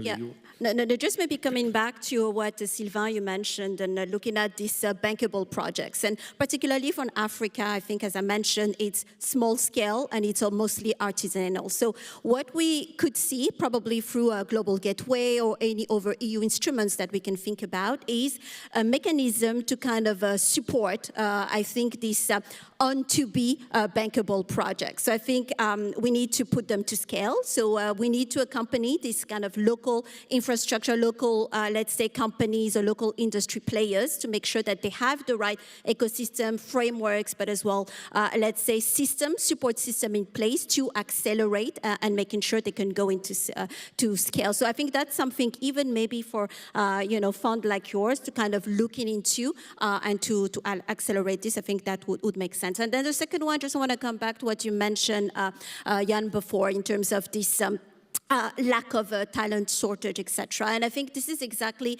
in the Africa-Arab partnerships what we want to see in kind of a more inclusive development, to see Africa is today, I would say, the talent of tomorrow, looking at the youth population. So is there something that we could also explore in terms of capacity building, in terms of bringing, I would say, the works of tomorrow within that, of course, responsible mining sector, that we can work together with private sector, with institutions, etc. I think there's so much opportunities untapped today that we could explore and have a more inclusive approach moving forward. And talent is definitely one of them.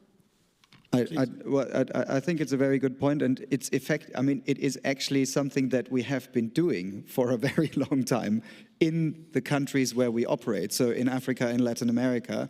And that starts with STEM education at primary level. And it goes all the way up into both tertiary education, but also vocational education, because you do not only need mining engineers and geologists, you need welders, you need accountants, you need people who actually do all the work in the mining ecosystem as well, right? So it's absolutely something that we have been doing, and we can also learn, I think, when it comes to permitting and mining laws in Europe from the countries that have been mining in the last few years, Chile, South Africa, right? Like actually they have pretty up-to-date mining legislation in their countries, which is not the case all over Europe at this point. So it's in general an absolutely valid point. And again, on the exploration point, I just wanted to make an analogy with another industry, because we had the health panel before. Everybody kind of accepts the fact that you have to do a lot of R&D in order to get to your product at the end. It's exactly the same thing. It's exactly the same thing. But let me be a bit provocative. I mean, I still listening to you, I still wonder, Anglo-American and like don't really need a European policy to do their business. You know how to do your business, as you've been saying, you've been doing it for decades. And then isn't there a risk with the Critical Raw Material Act and the approach that, in fact, the mining industry and the financiers are focusing only in Europe, where you're already saying we do have some difficulties in Europe, and that's the priority, and we'll forget Africa and other regions which are more complex, where we need to change the regulations, where we need to start with basic skills development and so on. So isn't there a risk that the critical raw material approach by the EU will be purely European focus and will end up neglecting the rest of the world? So please react. Holly first, then Rolf, and then Jan and Silva to conclude. Holly, please. You go first. Okay, well, I was just saying that EU has already worked with Africa. I think it's important to acknowledge that there are a lot of partnerships on CRM with countries already in Namibia, Zambia, of course, DRC, or Lobito Corridor. I think what needs to happen now is have a more integrated approach and more a regional level approach as well. That's why I was mentioning about the role of the economic zones, for instance. I think that will be quite interesting to, and that is also helping to move it to scale. And I think it's important as well, probably from the African continent, in terms of the narrative that we'll see here, because we use the word critical minerals, but the question sometimes is critical for who, So what kind of minerals are we talking about as well? So I think there, again, looking at the frameworks, looking at the directions, the definitions, there's probably opportunities to increase that engagement, but we don't start from scratch with Europe, and I think that's important to flag, yeah. And the Critical Raw Materials Act is only a part of the whole initiative. So if you look at, I think we are with 14 or 15 international raw materials partnerships that we have with DRC just recently. The last one, I think, the Ukraine one is one of the first ones, which is on hold, which is also hopefully going to be promising in the future after peace is coming. But there is much more. The whole unit, or the DG INPA, Kunduns, who is running throughout the world, if I'm allowed to say, and trying to find partners and partnerships. I think we are highly motivated in Europe to have partnerships on a transparent, free, fair basis. So I think there's a lot happening, much more than maybe we all see, and maybe not as fruitful immediately as we would want. But I think we will, at one point, have more concrete deals. Also with Africa, I think we have a completely new relation coming up with Africa now with the Commission and INPA. Yeah. So, provocative question, provocative answer.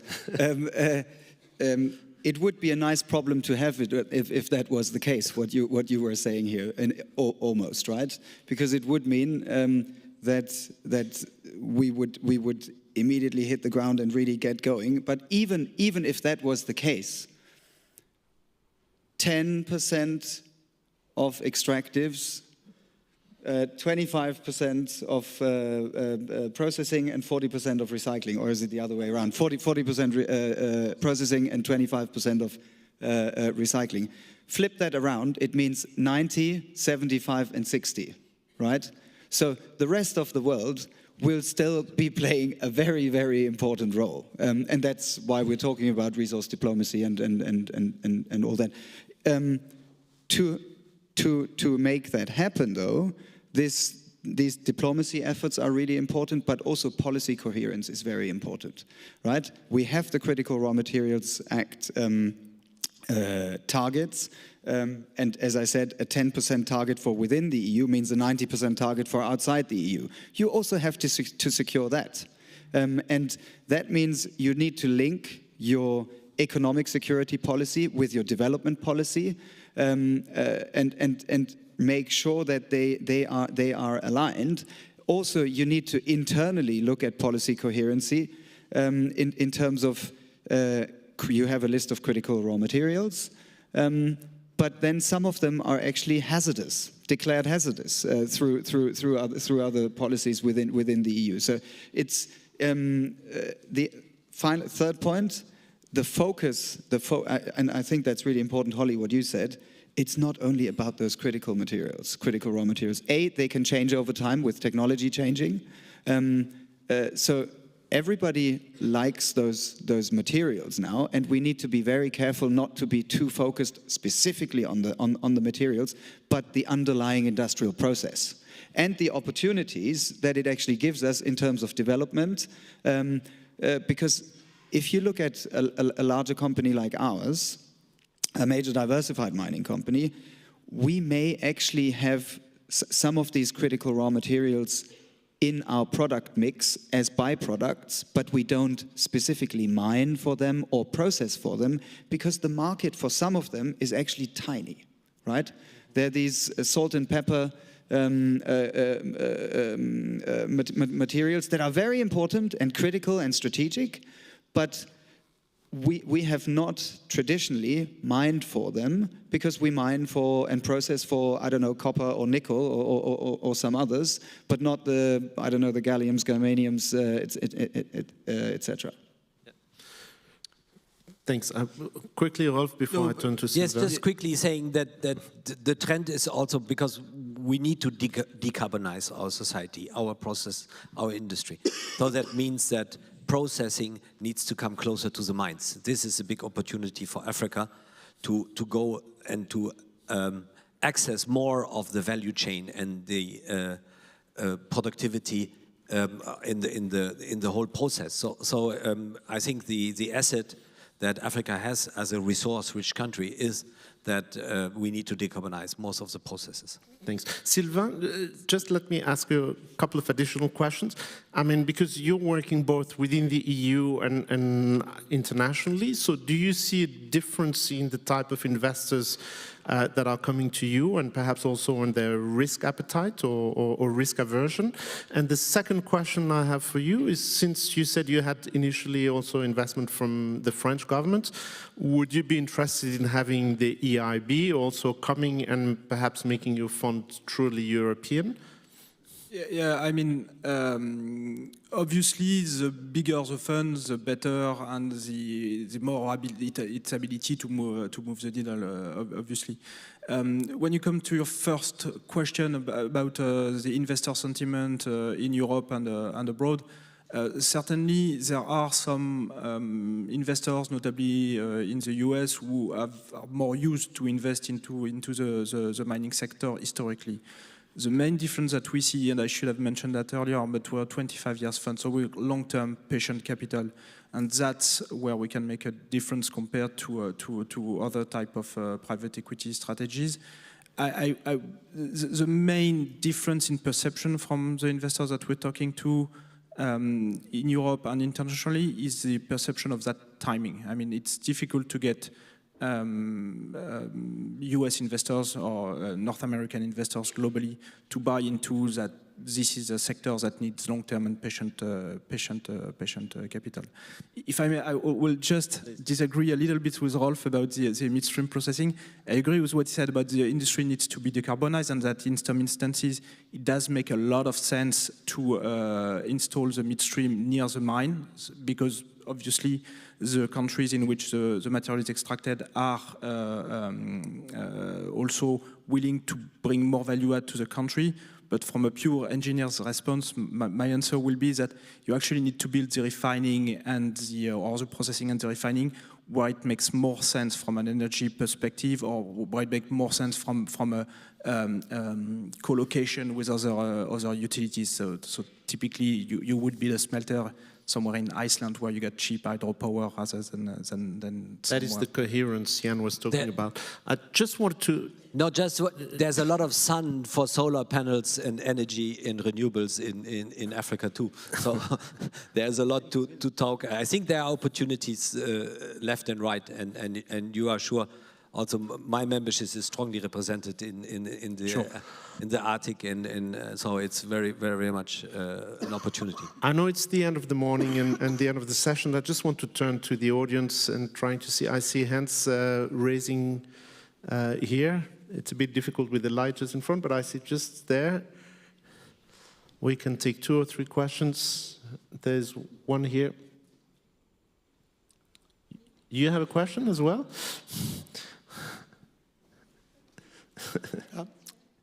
Sure, please, go ahead. Thank you very much. This is Rama Ayman. I'm with MMG Capital. We invest and we advise in and focused only in metals and mining space. One thing that has been touched upon, and thank you very much for organizing this exciting and very relevant panel. One thing that has been touched upon is regarding financing of these projects. As you know, the mining projects take a long time to come into production, and from the beginning to coming to production. And the big challenge is the early stage development of the mining, and that's where funding is less available.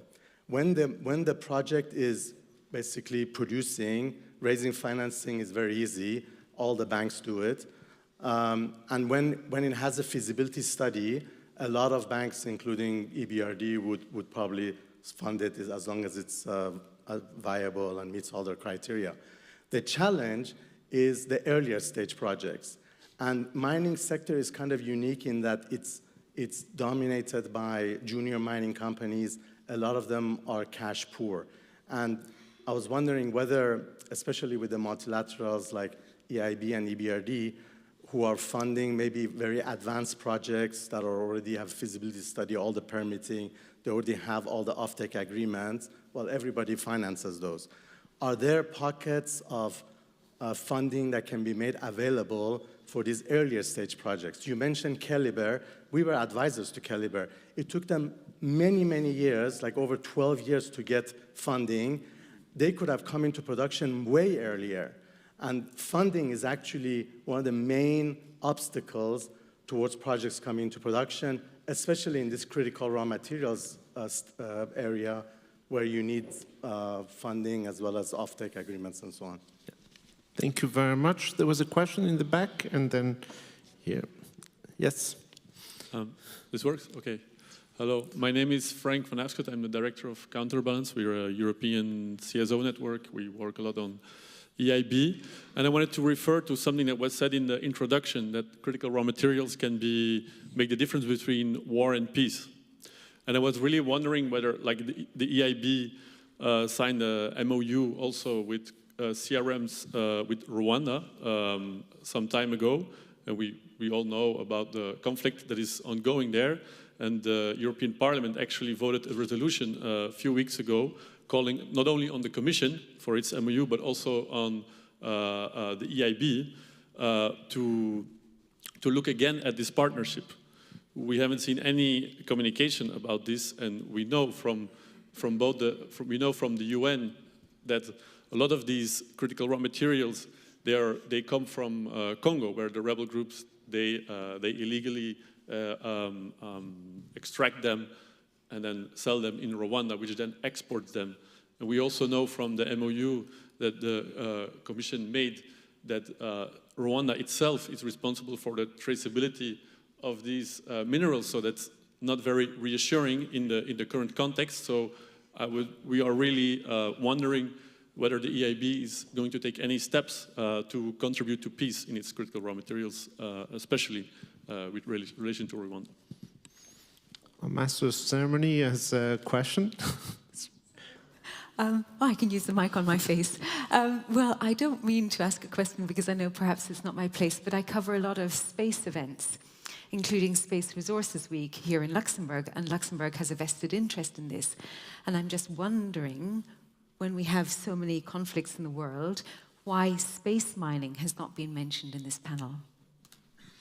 Space mining, this is a good one. I think there was a last question in the back. Was that correct? Yes? Sorry, just wait for the microphone, otherwise we cannot hear you. Hello, yeah. I'm Andrea Pataki. I work for EIB Global. I just have a small question to Ian Klabiter, who seems to be having the most private sector experience with his company. I just have a question about economic and financial rate of returns for your company when you talk about these very long investments, and what would be the compensation for the investors? Thank you. So a technical question to you, Jan. Not sure if you want to, or you want to keep that for bilateral discussions with the EIB, how you can do business? That might be the easiest way, because, but I mean, you look at TSR that is all being looked at by various analysts. So it's not information that I have here at the tip of my fingers, but I'll very happily talk to you. I just have one comment back, maybe on the exploration point that was made by the gentleman over here. I couldn't agree more with what you stated.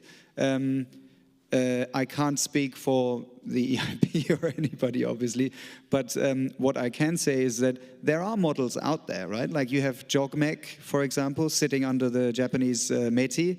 And they actually do go in at an early stage, and that is through public money to help early stage projects with funding and technical expertise also, right? And that is exploration work. So there are models out there, but I think, as I said earlier, here in Europe we're a bit at the we have a learning curve, right? With Sylvain, you're the financiers. Can you do early stage, and would you need support from public funding to do more of the early stage?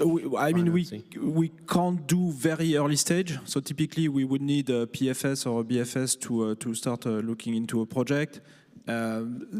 Progressing a project from PFS to BFS is a risk that is manageable as long as you have a proper business model and a proper resource assessment, etc., etc.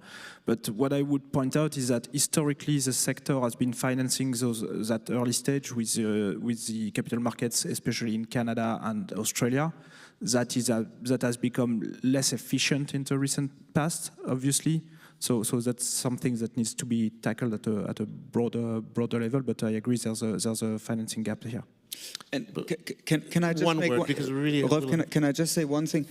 One of the challenges with that structure is that you have and it is the nature of the industry to an extent, that you have very small companies that need to promote their projects very, very strongly, which can lead to setting wrong expectations. Yep. And that then leads to issues with communities and investors and everybody, because the nature is that a lot of these projects will not happen. Materialize, right? and then you have disappointment. And that then leaves the overall sector with a poor reputation. Yeah. I just wanted to repeat my request or pledge or proposal to sit together and to talk about what can we do to de-risk exploration, what can we do to start early enough to de-risk the pipeline and to get at the end more of those promising projects on track. So that's really something we can look together. And we know that pension funds invest in substantial ways in energy-intensive industries, in long-term projects, but we need to go beyond that. So we need much more, and we need to go more into the granularity that was expressed here also by the gentleman here. Holly, a word perhaps also on the Rwanda and DRC?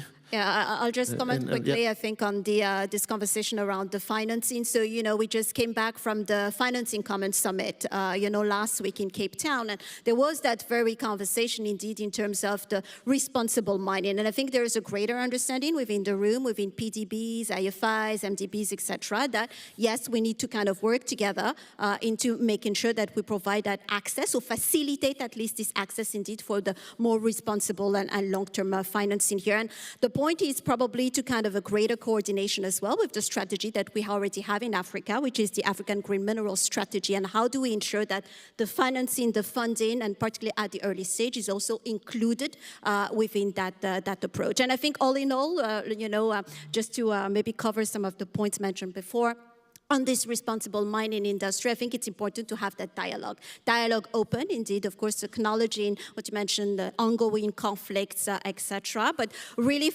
working together, I think, with different institutions, with the member states and the government, with the African Union as well, with the other partners, to find, I think, the paths to make sure that, we work, we see the opportunities and potential, we see the risk as well that are associated with it, but this is about making sure we have the political support, buy-in, and working hand in hand with stakeholders on that front. Yeah. Well, thank you very much. I think we can see from this discussion that, you were mentioning, I think, and the importance of coherence. Holly, you were talking about coordination. We talked also about early stage and the way, if we want to think about the future, we have to start at the very early stage financing exploration and not just the immediate extracting, and to try to take a more global approach. And I think we should really be reminded, both in Ukraine but also in Rwanda and DRC, about the strongly geopolitical dimension of CRM, and that if we want to be successful in a European approach, we need to be coherent within Europe and with a range of stakeholders, but also extremely coherent and in partnership with the partners, and to do it in a truly mutually beneficial way, which implies to also look beyond purely critical raw materials, but many other dimensions. So thank you very much. I think we can all applaud the panelists. Thank you very much for sharing your insights. And thank you very much for also the EIB for organizing and allowing this discussion to take place. Thanks a lot to the EIB team also for the organization. Thank you.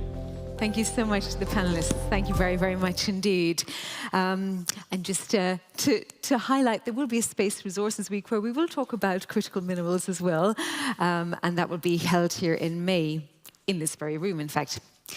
Now, to end this conference, the EIB Forum, one of the masterminds behind it is going to give some closing notes. He is the Deputy Secretary General of the European Investment Bank. Please welcome to the stage Miklaj Dovgielewicz.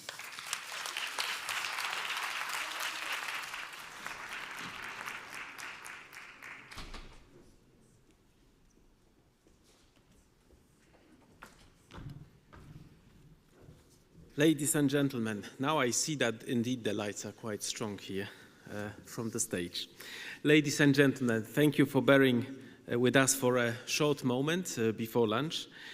As we draw this forum to a close, I would like to take a very short moment to reflect on some of the key insights and takeaways from the last 3 days. We had the privilege of hearing from some of the brightest minds in the fields, engaging in thought-provoking discussions and exploring innovative ideas. Europe at this pivotal moment must, of course, react strongly and swiftly, and I think what has been visible over the last 2.5 days or 3 days is that the EIB group and its actions are very well aligned with what the institutions, the Commission, the member states have in mind as action points for the European Union. Europe must remain competitive, enhance its resilience and security, and I think we had quite a number of discussions around these key words here. There were discussions on some important policy priorities. Supporting cheaper energy resources and the green transition is key to maintain competitiveness. With 2 to 3 times higher energy prices compared with main trading partners, Europe must speed up the green transition quickly to keep up and grow its industrial base. The Clean Industrial Deal and recent affordable energy plans have been acknowledged as very good steps. The EIB investment report has shown also some good examples of how this can be translated into increased competitiveness. Supporting innovation is also at the core of Europe's action. We have learned about the cost of bureaucratic complexity, uneven regulation, and fragmentation. With the innovation race getting momentum, Europe cannot afford becoming the Silicon Valley of regulation, as one of the participants mentioned in the chief economist meeting. All the participants agreed that the move is not about deregulation, but about smart regulation and reducing red tape. Hence, the Commission Competitiveness Compass was very well received by the participants. Finance also matters. We need to use the capital available, the savings available in Europe to make sure that they can remain in Europe and they can finance here innovative projects. The ongoing discussions on the 28th legislative regime is promising in this respect. Europe must consolidate its strengths. Its social model is key, and it should be kept as an enabler of working together and investing together. Social investment delivers economic returns. The housing initiative of the EIB Group, together with the European Commission, is opening up solutions for affordable housing, identifying and promoting best practices, and bringing new ambition and focus to this issue. Open democratic society is also part of our European DNA. It is why we continue supporting gender diversity and deploying programs to support it. The EIB Group and the European Union is actively making Europe's partnership a reality around the globe. A special focus this year was put on the cooperation we have with the World Health Organization. Our support to Ukraine remains strong. Yesterday we signed as EIB a guarantee agreement with the Commission that will allow the EIB to invest at least 2 billion in urgent recovery and reconstruction efforts in Ukraine. As you heard this morning, a special focus was also paid to 2 key topics: partnerships in critical raw materials and energy security. Finally, Europe must strengthen security and remain open to new members. It must be ready to develop strategic partnerships and promote its values. There is unanimity in this regard. European competitiveness and security are mutually reinforcing each other. Europe is united and has the right institutions to respond to global challenges in partnership with private sector and other stakeholders. I think in this context it's quite clear that the EIB Group is also can be seen as a dynamic and agile institution, relevant and responsive to evolving needs, also with scale and capacity to leverage. Ladies and gentlemen, as we come to the end of this forum, I want to take a moment to express my heartfelt gratitude to everyone who made this event a success. First and foremost, a sincere thank you to our speakers and moderators. Your expertise, passion and insights have profoundly enriched our discussions and brought forth compelling ideas. Many thanks also to our Master of Ceremony, Lisa Berg. I don't see Lisa. Ah, yeah. Hello. To our audience in the room, your presence and engagement have been instrumental in creating a vibrant and dynamic atmosphere. We hope you all leave here with new insights, connections, and inspirations. A round of applause, perhaps, for the audience. I would also like to extend my gratitude to those who joined us online. We truly appreciate your interest in the forum. A special thank you also goes to our organizing team, whose hard work and meticulous planning made this event possible. It includes a big thank you to our colleague Christelle, who is there on the right, who has expertly managed the conference flow throughout the event. The third edition of the forum comes to an end, but I'm very happy to announce that we will have a continuation. We will be hosting a new edition next year, and we look forward to welcome you back for another round of inspiring discussions. And now I wish everybody a safe journey back home, and thank you again for being part of this forum. Thank you so much, Mikolaj, and I'm certainly not going to keep you between you and lunch and perhaps planes, trains and automobiles to take you home. It's been a great honor to get to know some of you, and I hope you enjoyed the conference as well. And the only thing I have left to add is my own thanks to the amazing organizational team. I also add into that the technical team for these wonderfully strong lights and all of the camera work, the sound work that has worked so marvelously well, and for them to put together this wonderful background. It's really been a lovely setting. So yeah, organizational team, technical team too, and our hosts, if they could also, the hostesses and hosts, if they could be given a round of applause. And my last job is to remind you that there will be an upcoming survey, and I think it's here already. Here it is. So I have to remind you 3 times. You will be sent emails as well. You can scan it right now whilst the information is fresh in your minds. So just take this survey. I'm sure it won't take too long. Thank you very much for the people I can see with phones up already doing that. A lot of you have your phones out, so it wouldn't take too much to just take a little snap of it now. And I wish you a wonderful, safe journey home. Bon appétit.